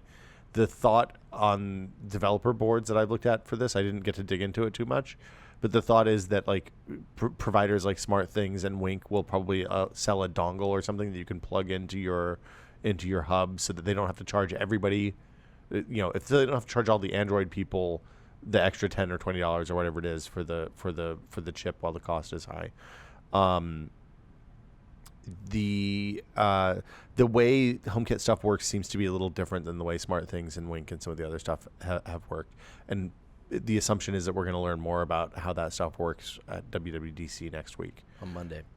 So yeah, I'm interested in like, to me right now, that whole thing got like HomeKit was really interesting because the ability to do the home control stuff on my phone with Siri was really nice, and then the Echo came out and it has a bunch of well-established APIs, and I think probably the Samsung-owned SmartThings team is more likely to embrace that thing than it is to embrace HomeKit, and I kind of would rather have the $99 like for what I need it for. Having a good implementation in on the Echo is much more useful, I think, than having it on my phone, which I wouldn't have thought I would be saying now, but the Echo has turned out really well. So, Alexa, turn off the lights in the office. yeah. If you ask Alexa, will it know the state of the lights in the office? Can you say, "Hey, are the lights on in the office?" Nope. It doesn't know that. So that's one of the things you get with HomeKit is the ability to check state. It's one of the things that's hinky about lots of the Z-Wave and Zigbee stuff that I've used. So you can end up in a situation like where one of your smart bulbs thinks it's off, the system thinks it's off, but it's actually on because you physically toggled the switch and it just didn't update back to the hub. So it seems like this is like, it could be another closed platform, completely closed disaster. It could be something that you can hook into with software APIs to a more open system, or it may be something completely in between. We'll know more soon. The home automation stuff is something that nobody really owns yet. I mean, talking about regular people here, I know you set up your house, but Yeah. people probably haven't taken that leap because it's so complicated. and they really need it just works And solution. it's a big investment. Like I'm the benefit of supporting the open standards is that if you support Zigbee and Z-Wave, then you get things like the great Cree connected light bulbs, right? That are they're $5 extra over the normal light bulbs. And they actually produce nice light. I'm not interested in buying somebody's crappy too blue cast or too flickery or whatever light bulbs. I want to have stuff that's good. So I mean, we'll see. And the price of it, the cost for the investment is really high. So if you get far down this path and then something better comes out, you're boned. It's the same thing with like the car audio stuff, right? Like there's no easy way to add CarPlay or Google's Google Auto to an existing car with the way the DIN units mount the dashboard and all that stuff. There's no, it's a mess. So you have to make sure you jump at the right time. I think I'm interested to see how the HomeKit stuff shakes out, basically. Computex is happening right now, Norm. Yeah, I saw a lot of smarches and headsets. Definitely some smarches. ASUS announced their new ASUS ZenWatch 2. Is that the follow-up to the watch that you've been wearing for the last 6 or 8 months? Yes. And then there are also some USB 3 stuff. Thunderbolt. I think Intel announced Thunderbolt support for USB Type C plug, and then also a bunch of monitors. And more interesting stuff there is that we're going to see some 4K monitors, some large, not 4K monitors, like 38-inch non-4K monitors. Like, would those be 1080p or would those be some in-between resolution? In between. As well as G-Sync IPS G-Sync monitors in the 4K range. G-Sync is the locked frame rate thing from NVIDIA? Yes, variable frame rate thing from NVIDIA. Okay. Locked refresh rate. Anything exciting on the smart front? I don't think so. Okay. Amazon last week announced same-day delivery for certain metropolitan areas. I think we're in one of them. Have either of you gotten anything same-day delivery yet? Yeah. Really? Does Alexa do it? Maybe. I don't know. Yeah, absolutely. Why wouldn't you? Except unless you want to annoy the delivery guy if you're not going to be home later. But yeah, I mean, it's free for Amazon Prime users. But have you done it yet? In San Francisco, yeah. It gives you the option when you go to check out, as long as your order is over the minimum with like $35. Free same-day delivery for so many things. I don't know how they're doing it. I mean, million items. Yeah, it's incredible. Amazon also now offering free shipping for small things. It also works on Sunday. I'm not in the same-day delivery area. You're not in the same-day delivery? No. I did a same-day delivery on Sunday. That's crazy. That just seems weird. That's so what was there? What's the cutoff time? Noon. Ordering noon. Okay, Totally reasonable. that's very reasonable. Yeah. So I'm going to have stuff shipped to the office again if I want it same day. Well, is it free same day or is it Yes. only free for Prime users? Well, it's free for Prime users. Okay. Yeah. That's pretty amazing. This is free for non-Prime users. Free shipping on things that weigh less than 8 ounces, price under $10. So like batteries? Maybe. Yeah. Yeah, like Yep. I just ordered watch batteries the other day. You know, stuff like that, I guess. TSA, there was a report that came out earlier this week about the TSA and their general efficacy over the last 8 years. And I'm going to open up the actual article so I don't mess this up. But basically, the upshot is, it's the Upshot podcast, something like 95% fail rate detecting weapons and potential explosives going through security checkpoints when an undercover investigation happened. The head of the TSA has already been moved to another post, and we've looked at. I think this week, what was it? This Week Tonight, the John Oliver show. He had the best thing I've seen so far about that. I think. Did he do one of his long segments on it? I want to say that's where I saw it. I can't remember. Anyway, it may have been the start of the Daily Show. But basically, yeah, the upshot was, look, we've spent $165 million. The machines that you walk through, you know, the ones that you stand up and put your arms over your head like a criminal and they swoop, those cost an unbelievable amount of money. We've spent billions and billions and billions of dollars on an agency that doesn't work and just hassles everyone. So, you know. Security theater in full effect. I put everything in different tabs today, which is a horrible mistake. Earlier this week, Google rolled out a new security privacy page. If you go to the Google homepage, which I don't know if anybody does anymore, there's a thing on the top right corner that says, hey, check out our new security and privacy homepage. And they actually, it's the first time I've ever looked at one of these that I thought, oh, this actually makes sense. Like this was designed to be used by normal human beings without having to go through and learn the names. Like if you go to Facebook, it says, "Do you want to turn on feature XYZ?" and it uses like their clever brand name for feature XYZ. Then you have to drill down and figure out what feature XYZ is and decide if there's some privacy implications you don't want turned on.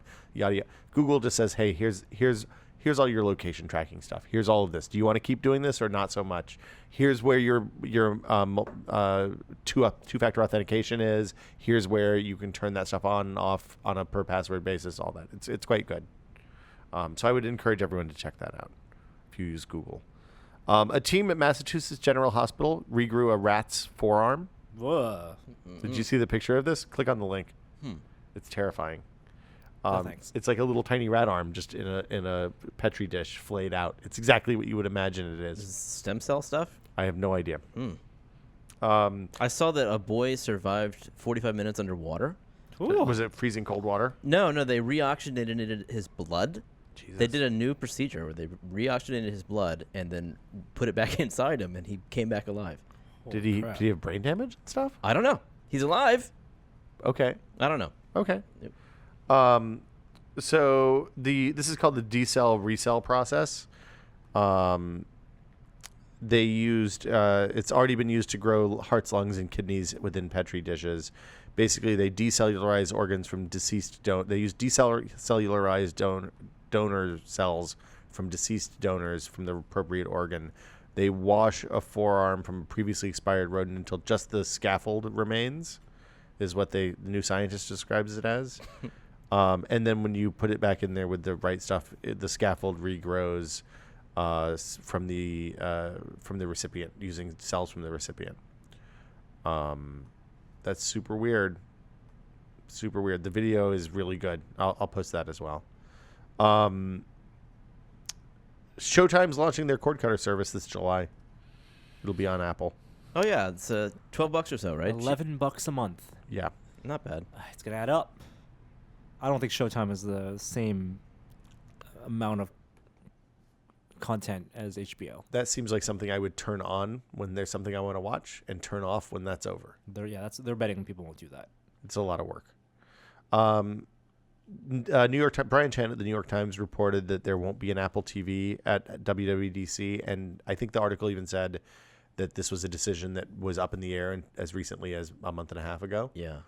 Because we heard rumors about a revamped Apple TV right before they dropped the price on the existing Apple TV, which is, I think, is it iPhone 4S hardware inside there, or is it iPhone 4 hardware inside there? It's old. Maybe, I think it must be 4S. I don't know. When they did the 1080p when they refreshed the hardware, it's been the same since that, and that I think was 4S, but I can't remember. Brian's been pretty reliable on Apple rumors over the years, so. Sources. Sometimes it seems like Apple leaks these things. You don't say. Just to temper enthusiasm for things they're not going to show. Or to drop a red herring occasionally. I think that's it. Anything? Do you guys want to talk about the big pinball machine?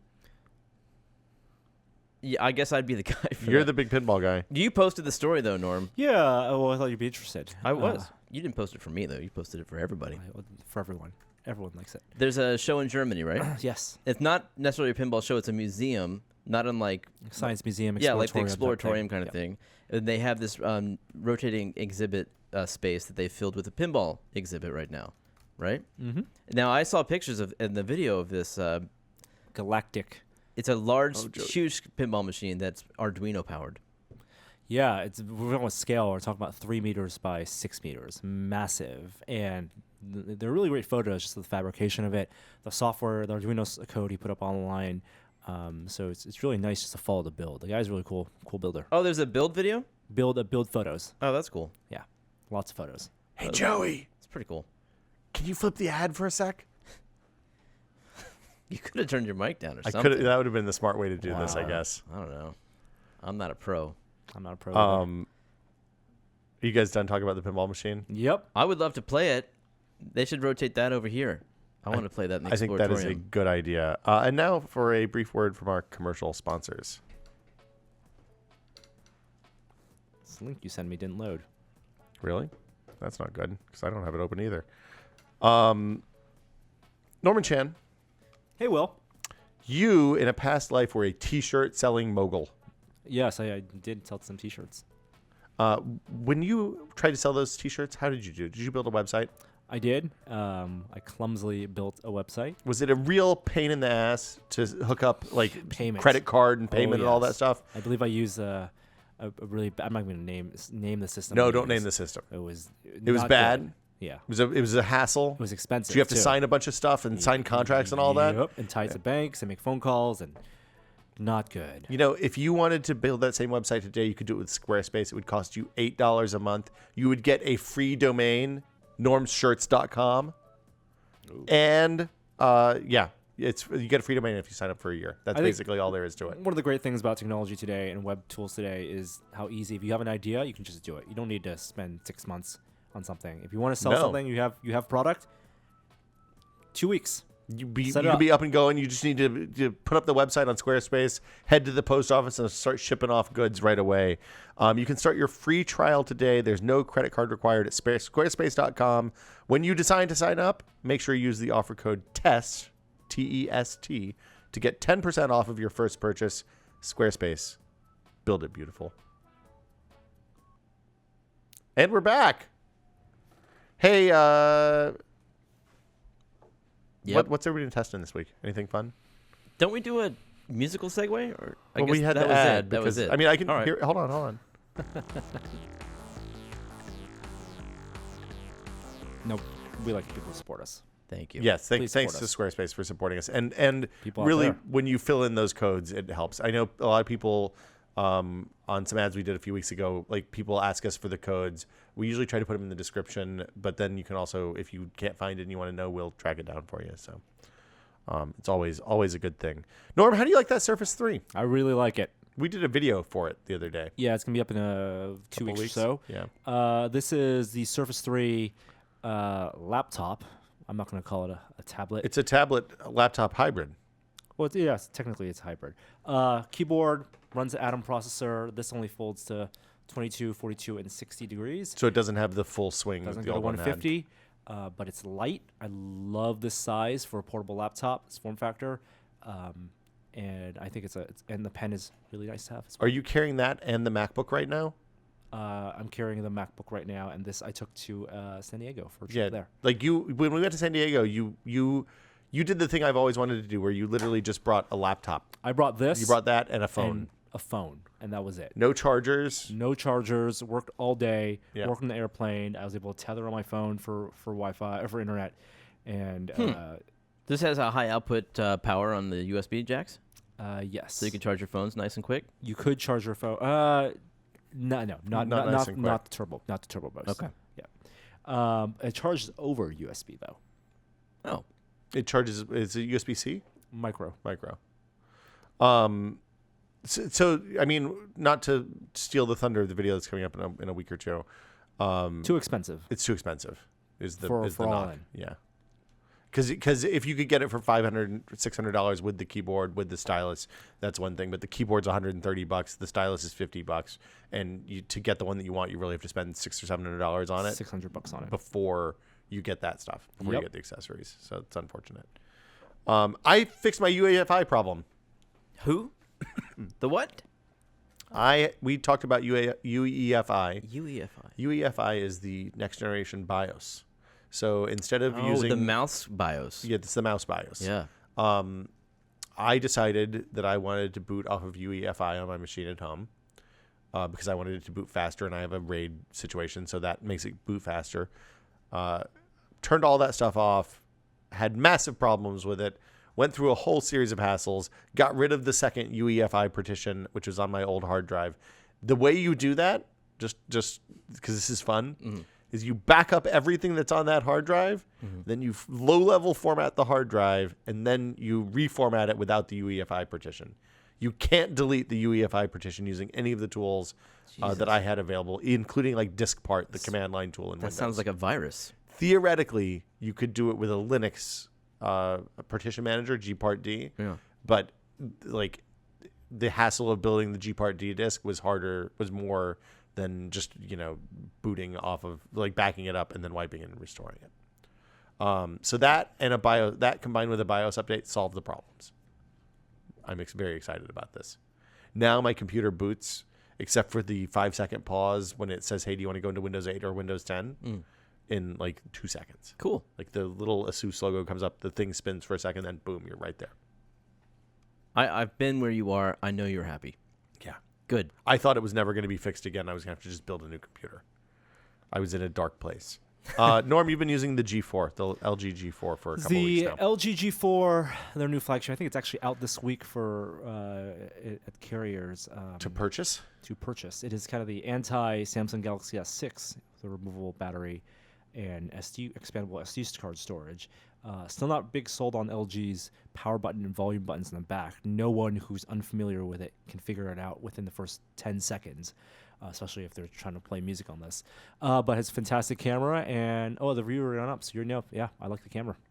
People had questions in the review.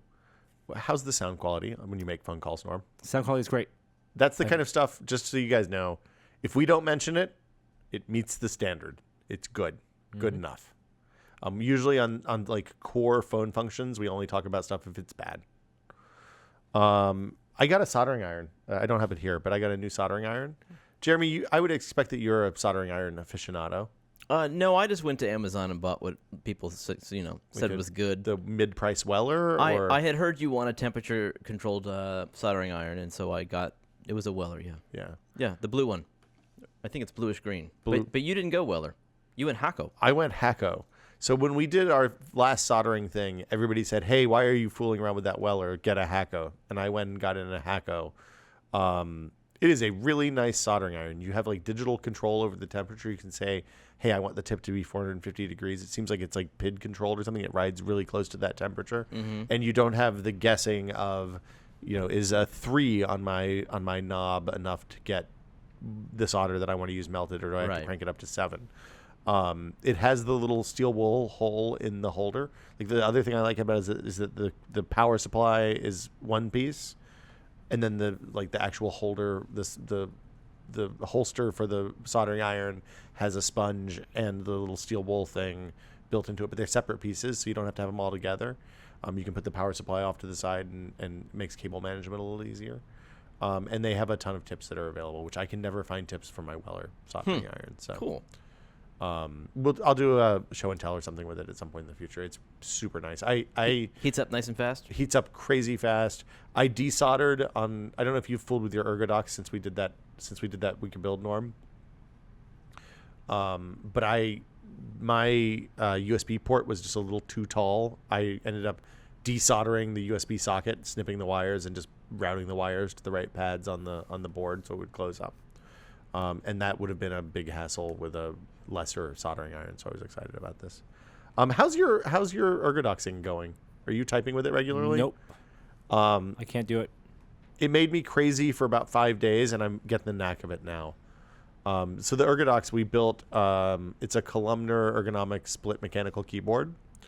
So instead of having C split between D and F, C rides directly under D. And it's set up to type the way that you're supposed to type, but I think probably nobody actually types the way Mavis Beacon taught us all. And it took a little bit of adjustment, but I feel like I'm there. I'm feeling pretty good about it. You're using it regularly? Using it at home. It's your home keyboard? It's my home keyboard. No kidding.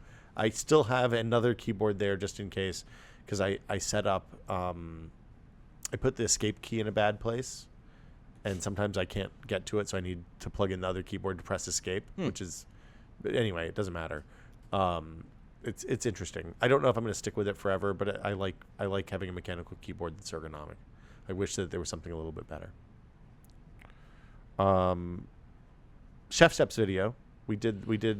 Joey and I went to Chef Steps when we were in Seattle for the coffee convention a couple months ago. Chef Steps. Carrots. Yeah, Chef Steps. I'm trying to think where to start. So Chef Steps was founded by some people that worked at Modernist Cuisine on Modernist Cooking on the big cookbook. And they wanted to do something that was more of a cooking school, something that was more accessible for normal people and not as much of a textbook as those Modernist Cuisine books are. So they got space in Pikes Street Market, whatever, the famous fish market and market in Pikes Place. Pikes Place, thank you. in Seattle, and they do online cooking schools. So you can go to chefsteps.com. They have a mix of like modernist techniques that use high-end stuff like centrifuges and rotovaporators and stuff like that, as well as like stuff that anybody can do with just normal ingredients and normal tools like a microwave oven. One of the things that we posted last night or yesterday was a microwave carrot recipe that literally takes about 5 minutes to cook. They look at the microwave as a really good way to cook vegetables because you don't sap out any of the nutrients. There's no leaching like you have when you boil or even steam to a lesser extent. And it's like really simple dishes and really fun dishes. Joey, we have, I think, coming up today, a video that shows you how to make ribs that taste like they were smoked for hours and hours. But you can cook in an apartment where you don't have access to fire or smoke. And all sorts of other cool stuff like that. We made a drink on the tour video called the Churchill's Breakfast, which has cold brew coffee, rye, burnt charred cinnamon stick, and some other stuff. It's a phenomenal beverage. So highly encourage you to check those out. There's a lot of good stuff in there. Last thing on the list, Simplify 3D. What is You this? familiar with that? No. It seems familiar, but I don't remember. It's slicing software for 3D printing. It's the post-Cura hotness? Well, no, it's expensive. It's $150. Oh, you pay for it? It's like the purchasable slicing software. It's the thing that we asked for. Hey, all this software is kind of janky. We would like to have something that's awesome. That's it, and it's very fast, and it's by all reports very good, especially at doing support structures. Now, so we should probably explain what slicing software does for 3D printers first. Sure. It's the software that takes a model, like a model that you take from a CAD program or 3D Studio Max or something like that, and then it basically says, okay, this is in order to make this 3D shape into a series of 2D layers. Here's the movements of the print head to lay out the plastic. Yeah. And it controls all of bad slicing means that you're gonna have bad prints, basically. Yeah, whatever like the actual printing process is completely controlled by the slicing software. The 3D printer just takes those codes and moves it in the directions the slicing software told it to. And like lots of 3D printers come with their own slicing software. MakerBots come with MakerWare. Yeah. Ultimaker comes with Cura, Yeah. but it's an open source project. Cura also is what you use for the printer bot. A lot of people use Slicer, but this is like an expensive one. Or I shouldn't say expensive, although it is. But it's the 4Pay one that came out maybe a year ago, maybe a year and a half ago. And I've avoided it because who wants to pay $150? But I broke my printer bot out of storage this week. You're in the middle of a move. Yeah, because I had the bug and I wanted to print something, and I've been just frustrated as all can be with this marble run that I want to print. And I'm still getting the warping on the bottom, which is only going to be solved by a heated bed. I thought you got a heated bed, or have you just not put it on? No, I haven't gotten a heated bed. Oh, okay. But so before I get a heated bed, which might end up being just a completely new printer at this point, I wanted to try this new slicing software that everybody raves about. So I got it last night. I haven't really tested it, but I did slice something and it printed great. So I'm excited to report back on that maybe next week. Did it have presets for the printer bot? It does, yeah. Okay. It has presets for almost every printer. It's actually a really nice software package that it's as simple as you want it to be or as complicated as you want it to be, and there's presets for everything. And so then you're slicing it, you get an X3G or a G-code file, and then you blast that over to the Octoprint? Yeah, exactly. Or it can control it over USB if you're connected locally. Cool. Yeah, it's got printer controls and the whole thing. Learning curve, but it's cool, and I'm excited because the first thing I printed turned out really well. Next step is to try this marble run. See what happens. Yeah, I mean that thing looks like a living nightmare for my experience Yeah, printing. It's like so many potential overhangs and everything. Yeah. Yeah. Lots of places to go bad. So that'll do it for what we're testing this week. Norm, anything else on you? That's it. Let's play some music and take a couple of questions. Emails? Well, but we do the other one. Emails. 'Cause we don't do emails. We do Emails? No. Questions. Boom. If you have a question for This Is Only a Test, the email address is podcast@tested.com. Please keep your questions relatively brief and on topic. And we answer them, more or less every week. So here's our first question. It comes from John. He says, "Greetings, gentlemen. I'm getting ready to travel to Iceland, and I'm wondering if you have any suggestions as to whether I should buy a camera to take on the trip. Iceland has no shortage of amazing things to take pictures of, and I don't want to feel like I'm making a mistake just using my Nexus 5 for photos. I don't know a lot about photography, and I don't want to spend a ton of extra money right before a big trip. Is there something that is cost-effective and small to pack that would be a significant improvement over my Nexus 5? Thanks, John. How much money? He says he does not want to spend a lot of money. Oh boy. A ton of extra money. So I would say if there's like a $300 option or $200 option and then a sub $1,000 option. When he's going to Iceland, that doesn't seem cheap. So, Yeah, get an RX 100 Mark III. That's a $700 camera? Or actually get the Mark II. Get a used one for under $500. The other thing you could do is rent something for Yes, for that's a better $100. idea. Go rent something for your trip and get the insurance. Borrow lenses is one I use. Borrow lenses. They ship too. You don't have to be local. Yeah, and you can rent like an RX 100 Mark III there for probably $100. Yeah, depends on the time. How much time you want. Eric says, "Hey guys, I'm a longtime listener, huge fan of the site and the podcast. My question is about monitors and what to look for when it comes to photo editing or video color grading. I currently have 3 low-end LED backlit monitors hooked up to my computer as well as a TV. I'm getting back into photography, which has always been a passion of mine, and learning video color grading as well. I want to make sure that what I see on my screens is the same across not only my 4 displays, but also my other displays as well. From the research I've done, I'm fairly certain that I should find a monitor that has close to a 100% sRGB color space as possible, which seems to be only 1440p monitors or 4K monitors. Is a 4K monitor worth it, or is 1440p fine enough for the 2 tasks that I'm doing? And what's the best way to go about color calibrating all my monitors so they have the same color accuracy, et cetera, et cetera?" 1440p is totally fine. Get a 2560 by 1440 or 2560 by 1600 monitor. Just make sure it's IPS, and all you need to do is make sure it's close to 100% sRGB. You don't need 100% Adobe RGB. And then to calibrate, you can buy a dongle for like 100 or 150 bucks. They're pretty expensive, I would say. Just make sure you get one that's nicely. It sounds like if he's just getting back into it, he won't need the dongle. And even if you use the dongle, it's really hard to get 2 monitors that aren't the same monitor to look the same. Like there'll always be, like when you drag a window and ride it across 2 displays, you're always going to see a slight shift in like grays and stuff like that. It's unless they're really high-end monitors and you are very good at color calibrating. And also color calibration changes throughout the day. Like if your computer is in a room where the light shines in at noon but doesn't at 4 o'clock in the afternoon but doesn't at 10 o'clock in the morning, your calibration doesn't last all day.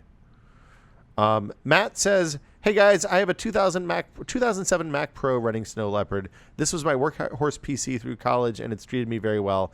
I hate to get rid of it, but it's time, and I simply don't need it anymore.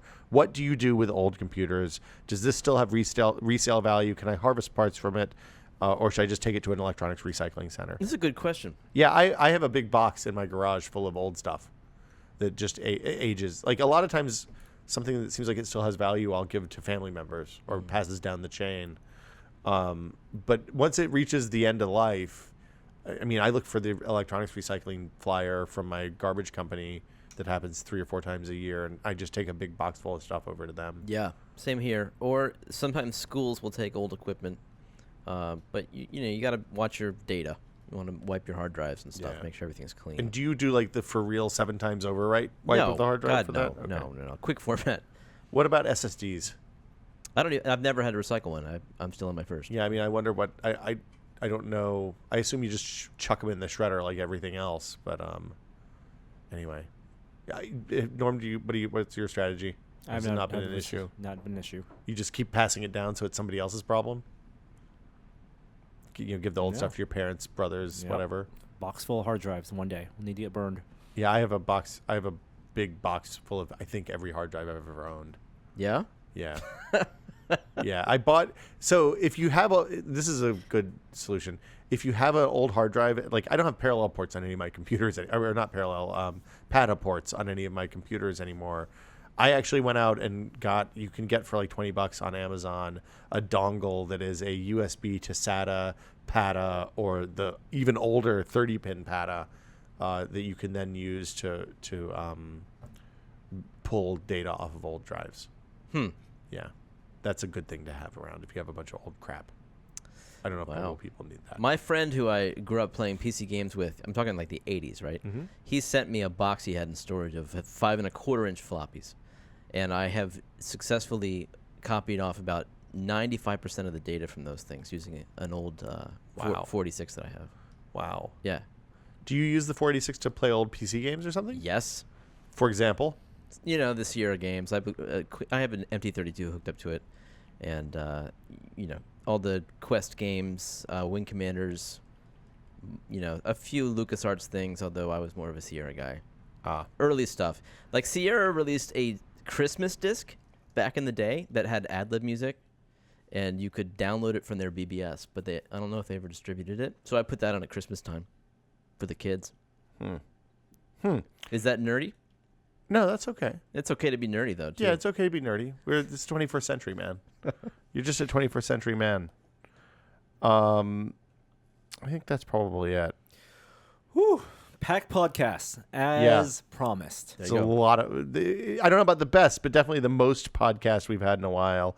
Norman Chan, where can people find you? Tesla.com. Right on, man. Jeremy Williams. At Jareware on the Twitter. And I'm at Will Smith on the Twitters. We'll be back next week with another episode of This Is Only a Test. If you see us at the DARPA Challenge and we don't have cameras aimed at us, say hi. It's in L.A. in Pomona at the L.A. County Fairgrounds this weekend. And I think if you want to just come, you can if you're down in the L.A. area. So you have to buy a ticket or something. If you don't want to do that, then you can watch the streams of the finals. And it seems like they're going to have all kinds of different robots, like little tiny wheeled robots, big standing walking robots. The Boston Dynamics guys are going to bring their terrifying robots up. Wow. Like it's Robot City down there all weekend. And we're going to go down there and shoot some video and bring it back and hopefully have it on the site next week or the week after. Today's outro comes from AdHoc13. I have no idea what this is. See you guys next week. Hi there, I didn't see you. Bastard.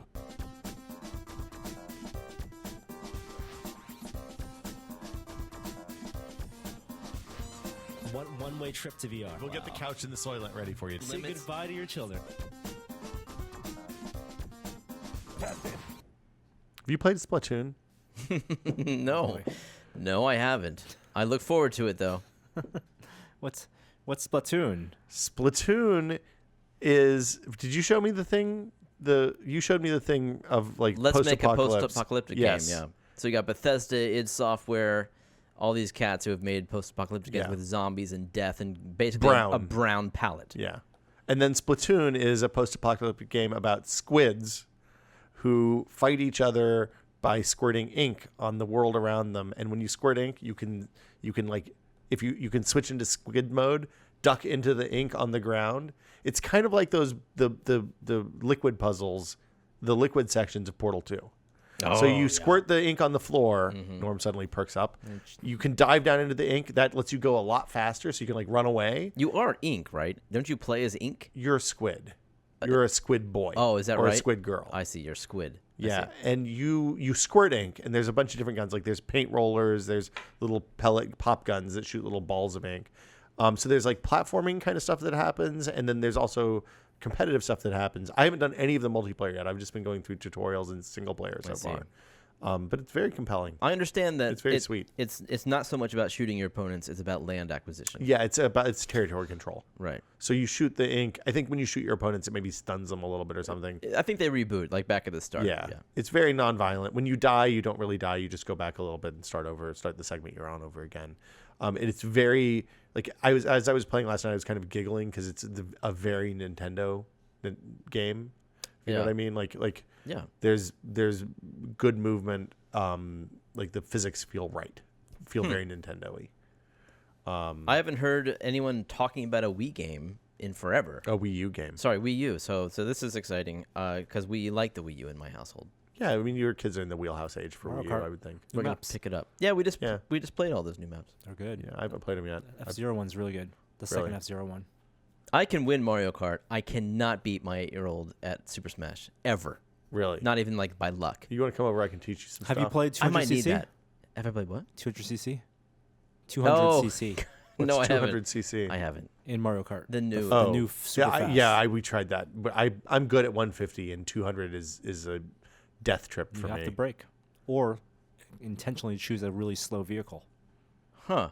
Oh, so you're choosing like something that doesn't accelerate well? No, you want high acceleration terrible max speed. Can you guys come over and teach my child that he's not like the best in the world at this game? At Smash At Brothers? Smash? Yeah. And get some ringers. Yeah, we know people who can help right. you out. Another game on the game front. There's a game that is out now called. Yes, I know it's been using my location in the background. It's from the people who made 10 Million. Do you remember 10 Million? 10 Million was the match 3. You swipe the guys around. There's a tech tree, and you have to eventually kill the dragon or something at the end. No. It's a great iOS game. One of the better iOS games of like 2013 or Wow. 2014 probably. Okay. They have a new game called You Must Build a Boat, or You Have to Build a Boat. It's very similar, but instead of filling out your dungeon, you're building a boat.